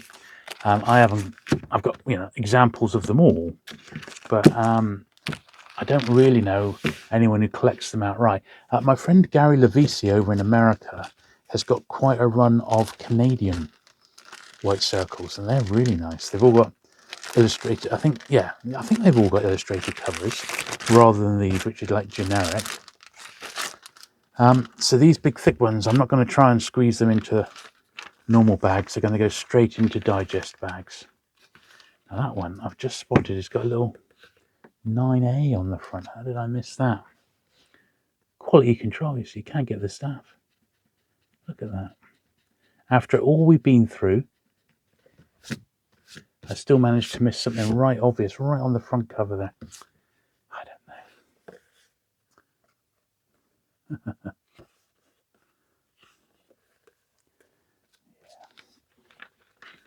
These are nice though, I gotta say, these are really, really nice. Oh, look at that, and on the back. Someone's put some pencil on the back. I completely missed that. That should be plain. And someone's decided to put some pencil on. Like a bit of vintage graffiti, in effect. Thankfully, they did do it in pencil, so that's come up nice and clean again. Oh, blimmin' heck. Honestly, so much for my rigorous cleaning techniques here. I completely missed that. I don't know. Amateurs, rank amateurs they got working here.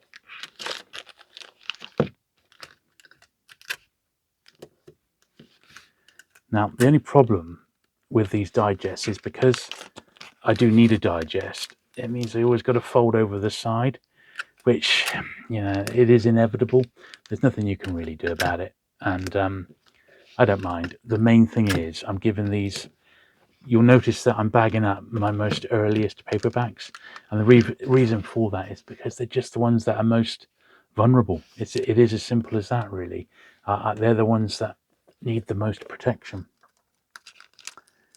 So I've done all my albatross books now, and by doing this I'll have all my Collins all bagged up, which is good. And you can find videos of me doing these on the channel, or on my dedicated book cleaning channel, which you may or may not have had a chance to check out. It's just under 2,000 subscribers over there, so it's not massive, and I only do one video a week, but I have been managing to get through my collection and getting as much bagged up and cleaned as I possibly can, and it's made a huge difference to the overall look of the collection now. It really has.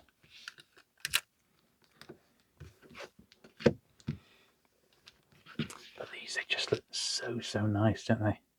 I think they're gorgeous. I really do.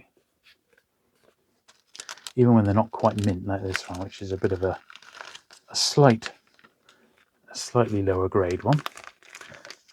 But it will certainly do me until a better one should come along. I said, it's not like I've ever gone onto eBay and deliberately tried to track all the missing ones down, because I haven't.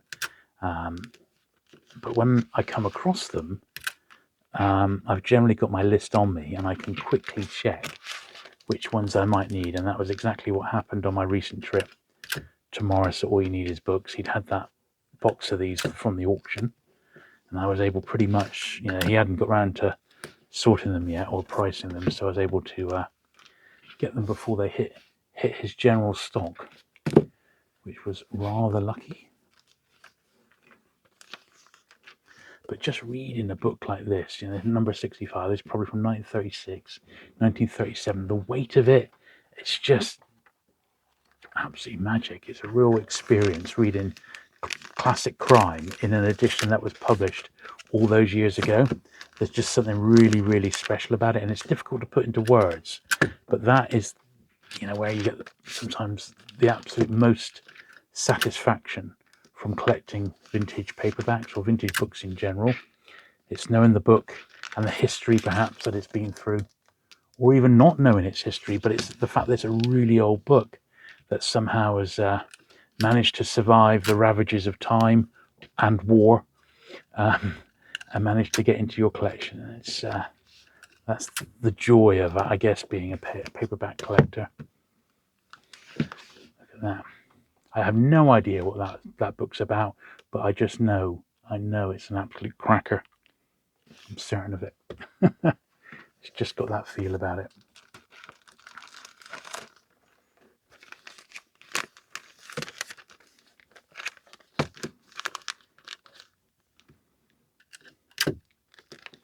So you're getting a bit of everything now, and this is how it will be going forward. If it's a book that's already been, if it's a book series and I'm adding to it, and it's a book series that I've already been through, cleaned and bagged up, I will definitely bag them as we go along, so that it keeps the collection, complete and everything bagged up. So I can just slide these into my Collins White Circle collection, which is actually in the office, so quite easy to get my hands on these actually. And this is the last one. There is an odd compact book to bag up later on, because I have bagged all my compacts, and in actual fact this week I'm about to bag up 100 or so of my earlier door books. I'm going to start doing what I would call a bit of an audit, really, a door audit, because I've got them. I know which ones I've got and which ones I haven't, but a few of them are reprint, and some of them have got white faded spines, which I don't particularly want.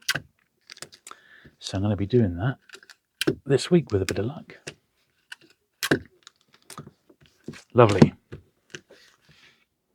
Right, pretty much the final step of the process is to give some of these books a polish, which I shall do now. So I've got my trusty Mr. Sheen and a soft cloth, and some of them are going to need a little bit more than others. Some of them, even polishing them is not going to make that much of a difference, but I like to give books that can be polished the once over, really, if I can, because it's amazing what you can get up sometimes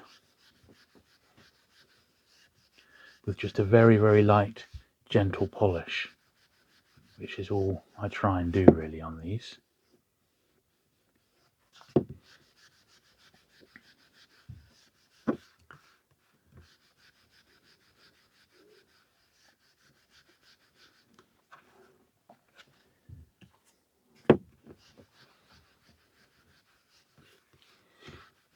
Belmont Tower.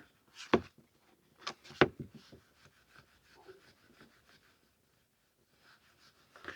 picked this one up because it was, in actual fact, particularly nice condition for this book, so I think I'll do all right on that one.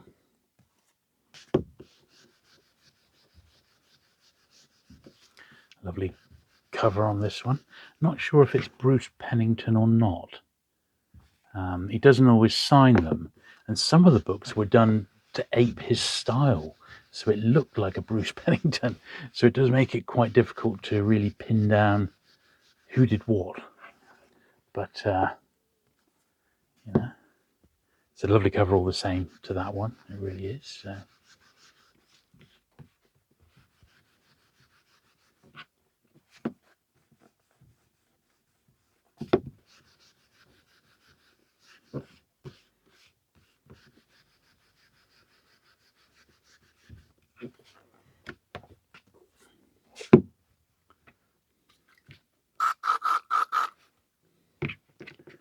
A nice foresquare once again. Just a few little sort of marks and fingerprints on it, but really nothing much when you think about it. And the polish really does just get those last bits of fingerprint marks off, and has revealed underneath what is a particularly nice book. Indeed.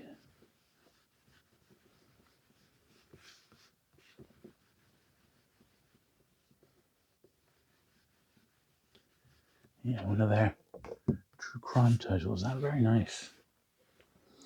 Speaking of door, I shall be digging my doors out this week. At least the first, a good box load, shall we say. It's going to take a while to go through them all, but I'm going to do a proper audit. I'm going to bag them as well. But I don't want to do that until I've really got a comprehensive listing of what's what with them, which ones are reprints, which ones definitely need upgrading. You know, they got yellowed spines and that. We don't want yellow spines if we can help it. Faded spines, rather. We want bright yellow with door, if you can find them. But it's not always possible, sadly. You have to just accept what you can get.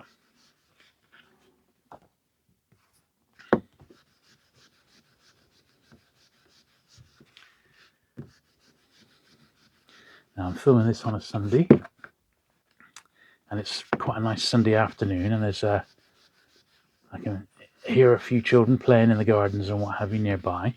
So if it gets too noisy, I'll knock it on the head, but at the moment they're absolutely fine. I won't get my air rifle out just yet to take them out. Just kidding. Ha ha ha.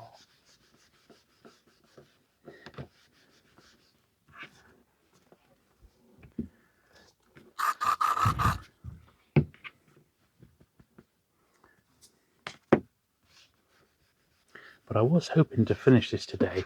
As expected, this is always the way. I end up getting much more book-wise than I thought. And I've not hung around today, and I haven't had that many new publications to review either.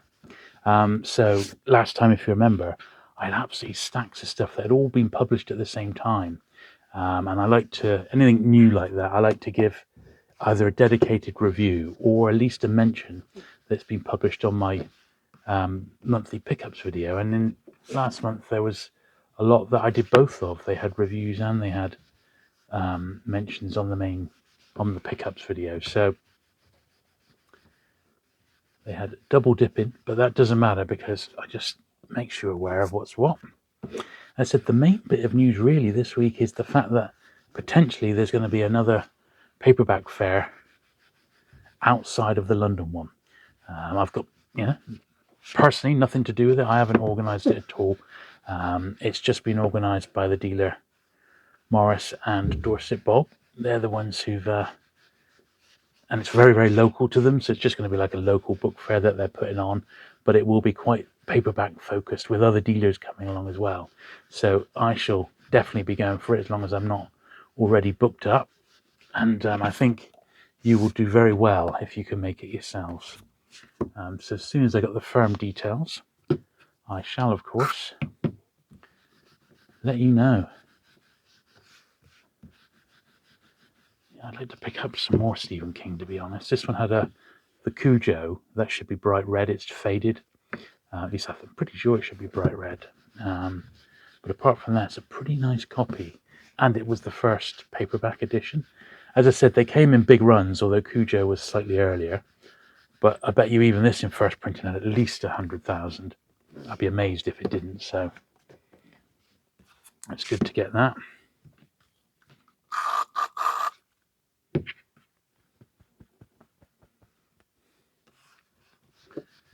I must admit, I've had a little bit of an issue with storage of late. It's just because I need a decent sort out, really. I have got room. It's just I am overdue a decent sort out, and I might film a new sort of shunting session, potentially.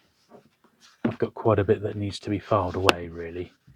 Stuff that I've pulled out for recent videos, stuff over the last sort of 6 months that needs to go back into situ. Plus all the new editions as well, of course. So it's just those shunting session videos tend to take about three days to film because I do it in like chunks, and it's in the loft, a lot of it, which is not very well ventilated. It's absolutely fine, but it can get hot, I said we've still got high hopes of hopefully moving at some point this year or early next year, and then I'll be able to get that dream library put together, which is definitely on the agenda. And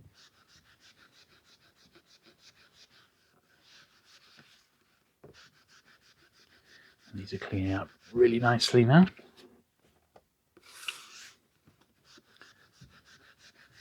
Right, so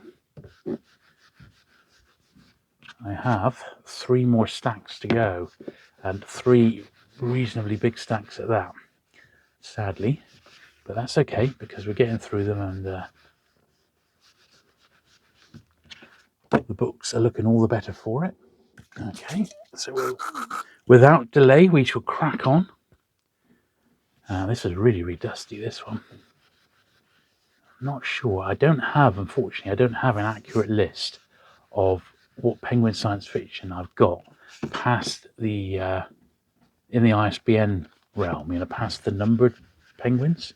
I've only got the numbered stuff fully listed, so I'm going to get on the case with that because I picked up a fair bit of Penguin science fiction of late, and I know I need to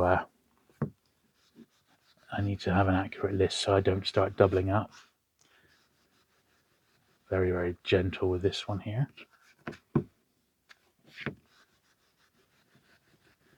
Really just to get off any surface marks.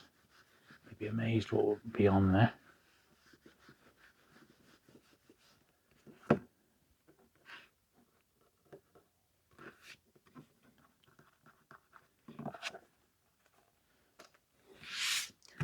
My badger collection is definitely on the agenda to get bagged up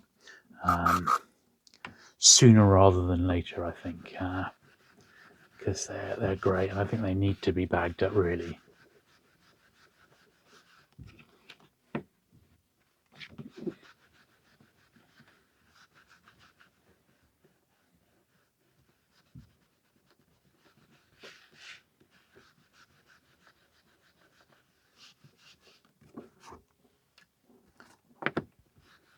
More foxes.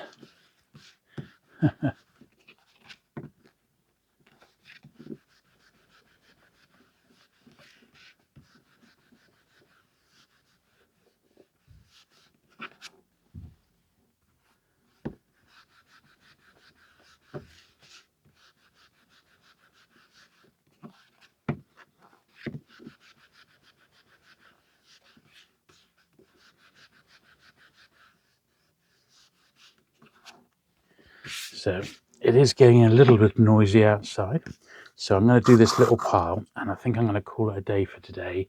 And I've just got a little bit left to do in the morning, and this video will be done and dusted. I have a little bit of editing to do, which I'm going to crack on and do, but yes, it's such a beautiful day, and we've had such a rotten run of bad weather lately that I don't blame anybody getting out in their garden and enjoying it. So I think for now I'm going to knock this on the head. I've just got this last few books to do, and we've got one more to bag, and then I shall be back tomorrow morning. I'm going to carry on, so as far as you're concerned it'll be the blink of an eye, but for me it will be at least an overnight. But we haven't quite processed half of it, but we are definitely getting close to having done half of it. There's not much left to do.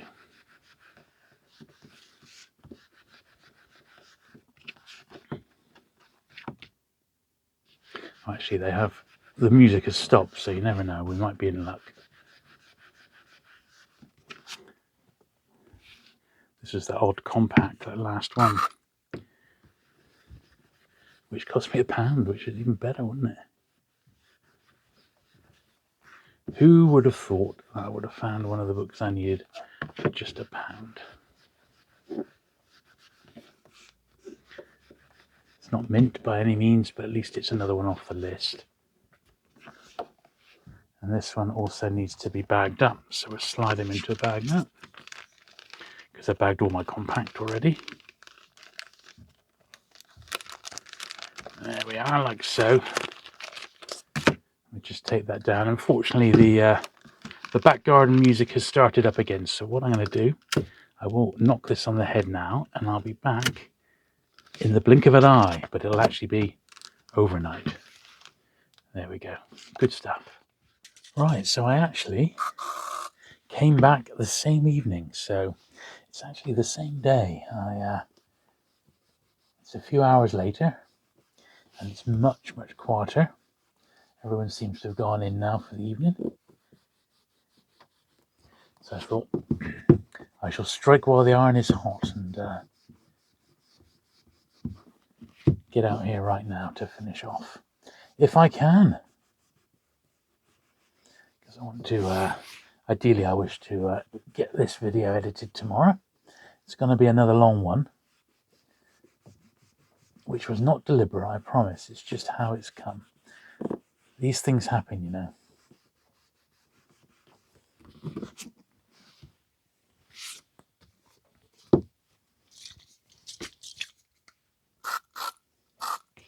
Hopefully we'll have just enough polish for today.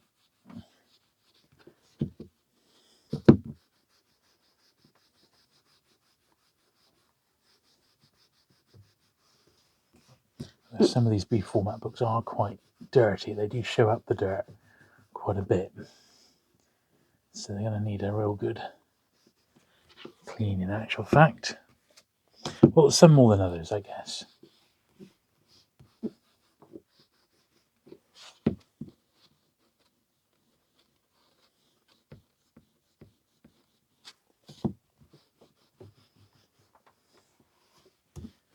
Trying to make sure these are all in shot.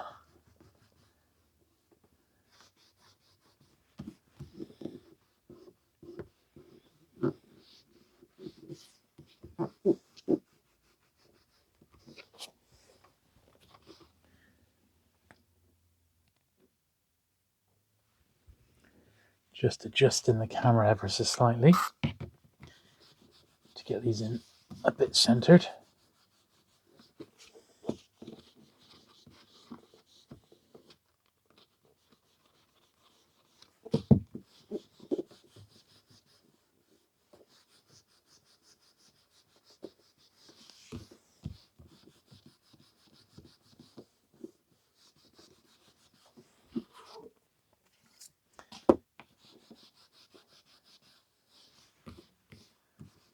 These ones are pretty nice.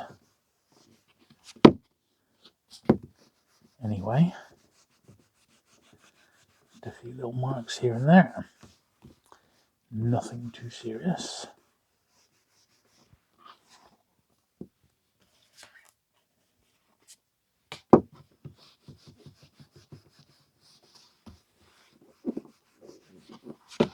But the polishing part can be one of the longest stages, but we'll see how we get on.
It's a little bit grubby, this one. It's better now.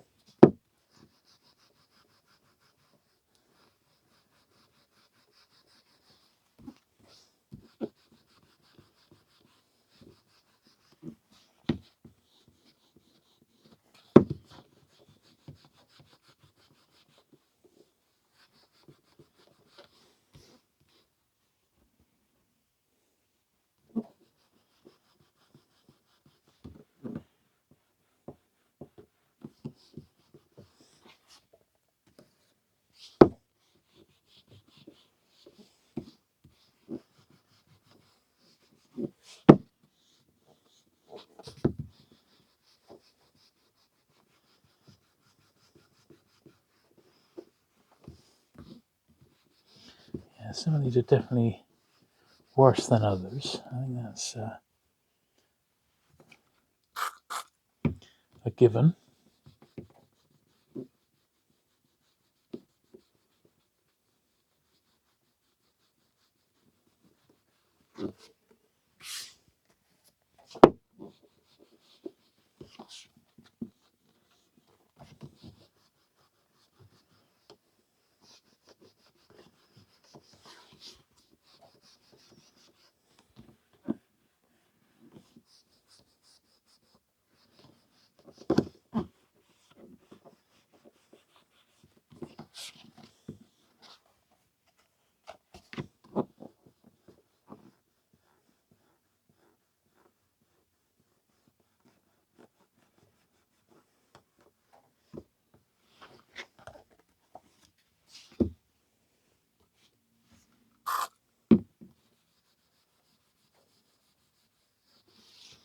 Ulysses.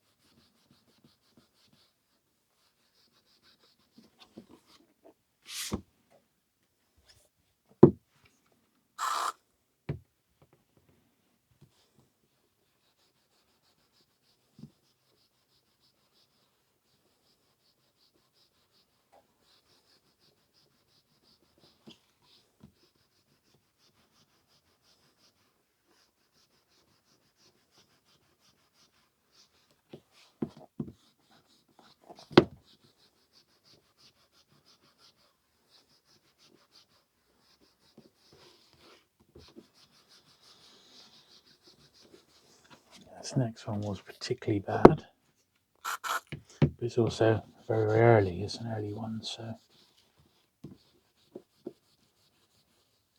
we'll let it off. And this is over 50 years old, this one now. So it's not the greatest of shape, but it will do as a filler until a better one comes along. And since I only paid £1 for it, I'm definitely not too worried at all.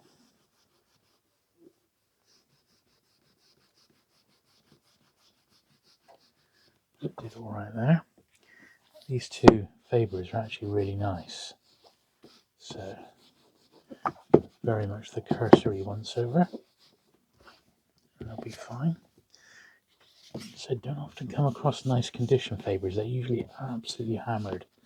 And they didn't really do masses and masses of paperbacks. There is a little run of science fiction, which I wouldn't mind getting. There's about 5 volumes of it's like an anthology. I'm trying to remember who edited them, but it's someone of note.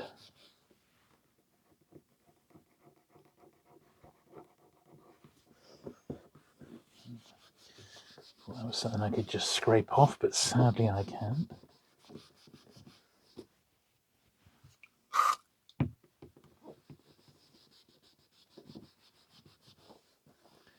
Right, that's another pile done. So we've got 2 piles left to polish. Okay, we'll do this book set. Don't think there's a lot we can do with it. It's just pretty much as good as it's going to get, probably. As I said, book sets tend to not survive in the greatest of shape.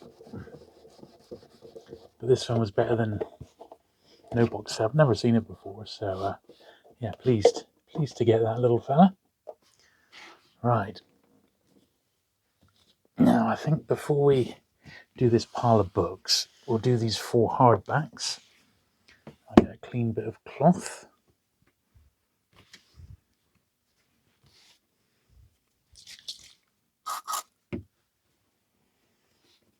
So we've already done the books. It's just a cursory once over on the quite thin dust wrappers that these science fiction book clubs have got, actually. They are quite thin.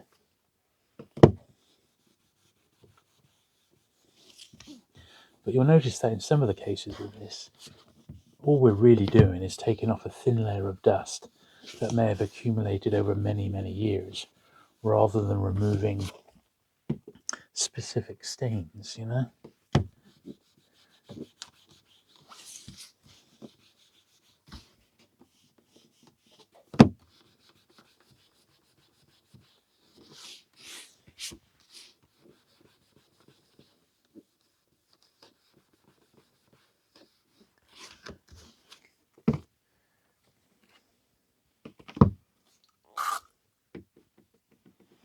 Yeah, really pleased to get it. It's a great read, I tell you. It really is a terrific read, this one.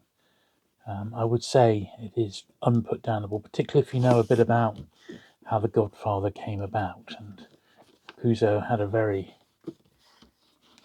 tough upbringing, really. He really struggled to make any sort of money as a writer, and he wrote for the men's adventure magazines before he finally hit big with the publication of The Godfather, which was an instant hit. This is before the movie. The book was an instant hit, and he then had the opportunity to work with Francis Ford Coppola and working up the screenplay to The Godfather and The Godfather 2, and it winning all those awards. Just terrific, really. All right, there we are. Lovely. So that's all them to one side. Right, we'll do these paperbacks. This is another example of a book that's really just dusty rather than needing a specific clean per se.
Yeah, quite pleased with that one.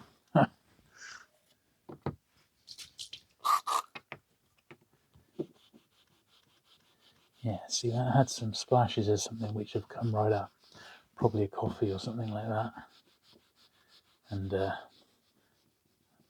appear to have disappeared.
Yeah, very pleased to get these. I remember seeing them in the shops, and I remember reading them when I was a sort of a youngish teenager.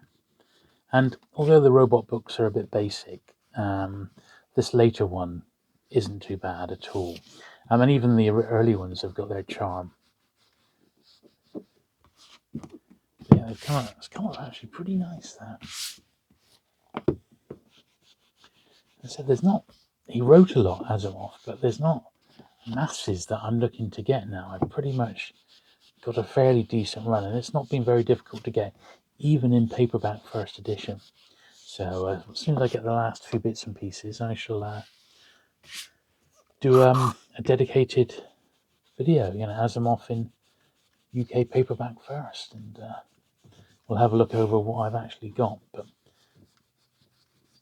I reckon by the end of the year, I would have almost got it licked. I reckon.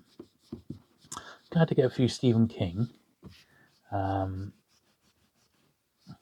said he's not difficult to collect except the very earliest ones. So, and that's to be expected, really.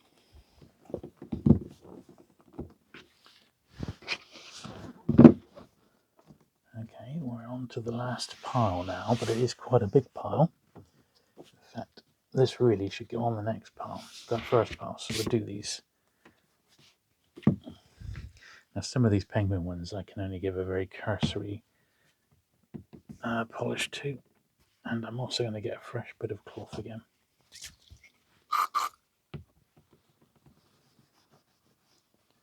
This one's actually pretty nice condition.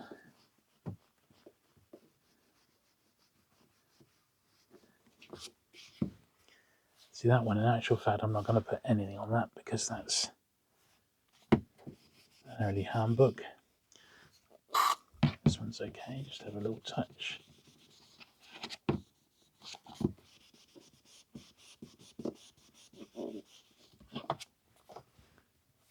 That one's the same, that puffin. Have to be careful with some of these. Same with that one. And that one, in actual fact. So they cannot be done. This one, however, is okay. Yeah, I might give this one a watch tonight, actually, Phase 4. It's been ages. Absolutely years since I've last watched it. So I might give this one a blast. I have a copy on, not Blu-ray, I think I've got it on DVD. So I'll have to dig that one out of the old archive. I don't have many DVDs still, but I've got that one. Probably because I never got around to upgrading it onto Blu-ray. I don't think I love it that much. I just don't watch it enough. But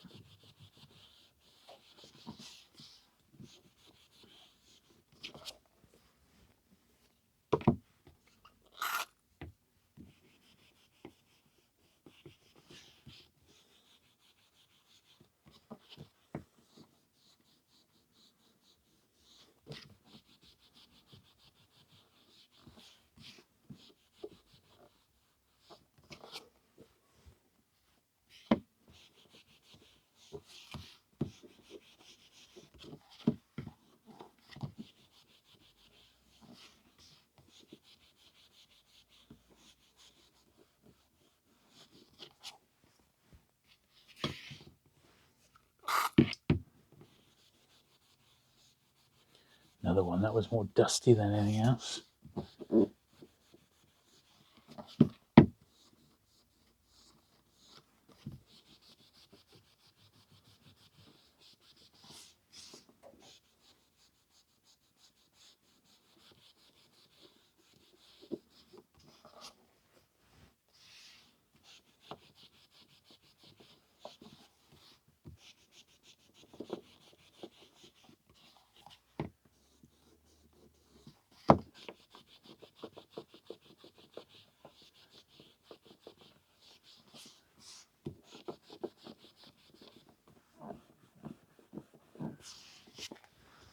There we are.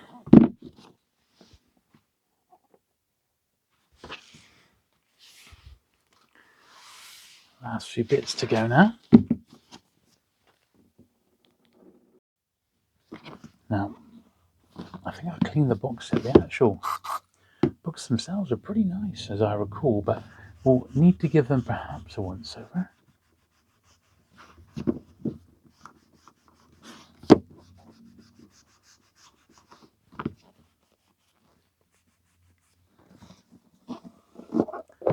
But nothing too serious. In fact, I think they're absolutely fine, the books. And I said, you do find that with box sets.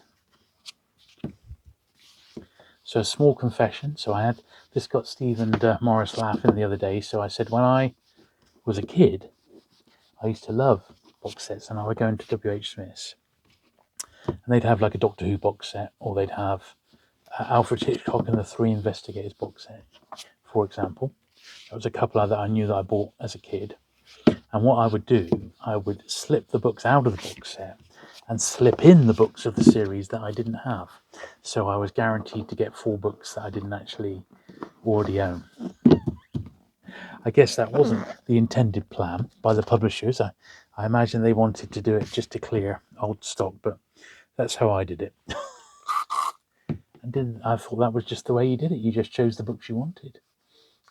Of course, in hindsight, the Doctor Who ones came very specifically with certain books and certain printings, and that's very much been catalogued because some fans have had sealed ones which they've opened to find out which printings go with which book and stuff like that. So yeah, I must have mucked it up for some people.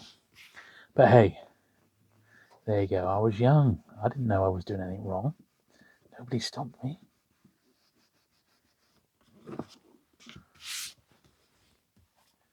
Just saying.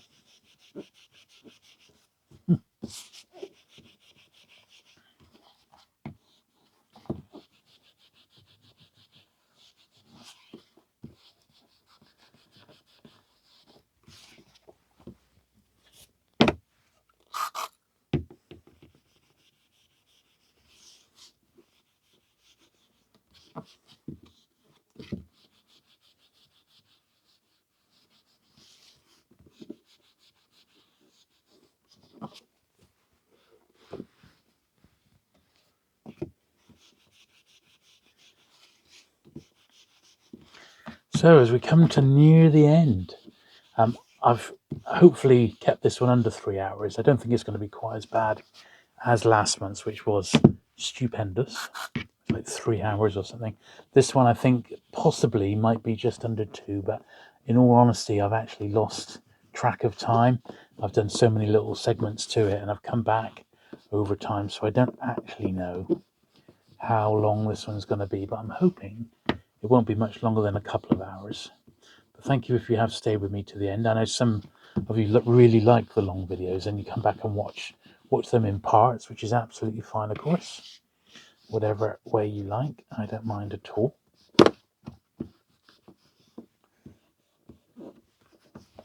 I'm just glad you're watching and continuing to watch.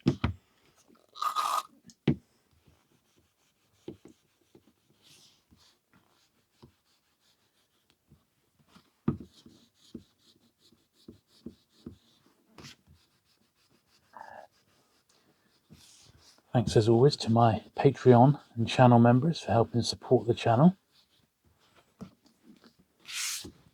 Very much appreciated. Thank you for you, even if you're not a Patreon or channel member, just being subscribed, which costs nothing, but really does help the channel out a bit. Really does, so thank you for subscribing. And if you've not, please just hit that button. It's not going to cost you a penny.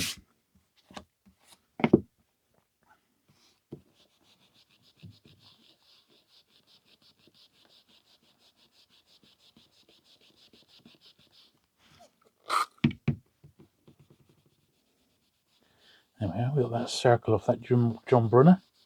Getting that looking nice and clean now. That's good news.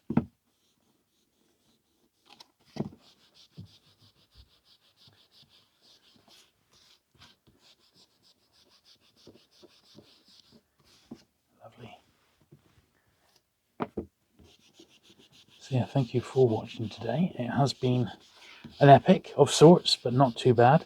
Got some really great stuff coming up on the channel, which I'm very excited about, and keep an eye out for any announcements about the paperback fair, which was mentioned by Morris, which they've penciled in for July at some point, a Sunday in July.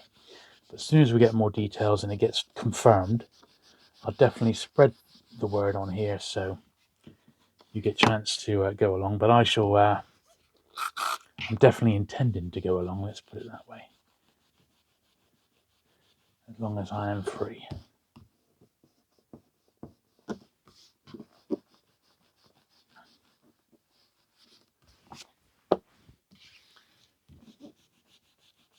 And there we are, the last book. Brilliant. So, I shall see you again very soon with another video.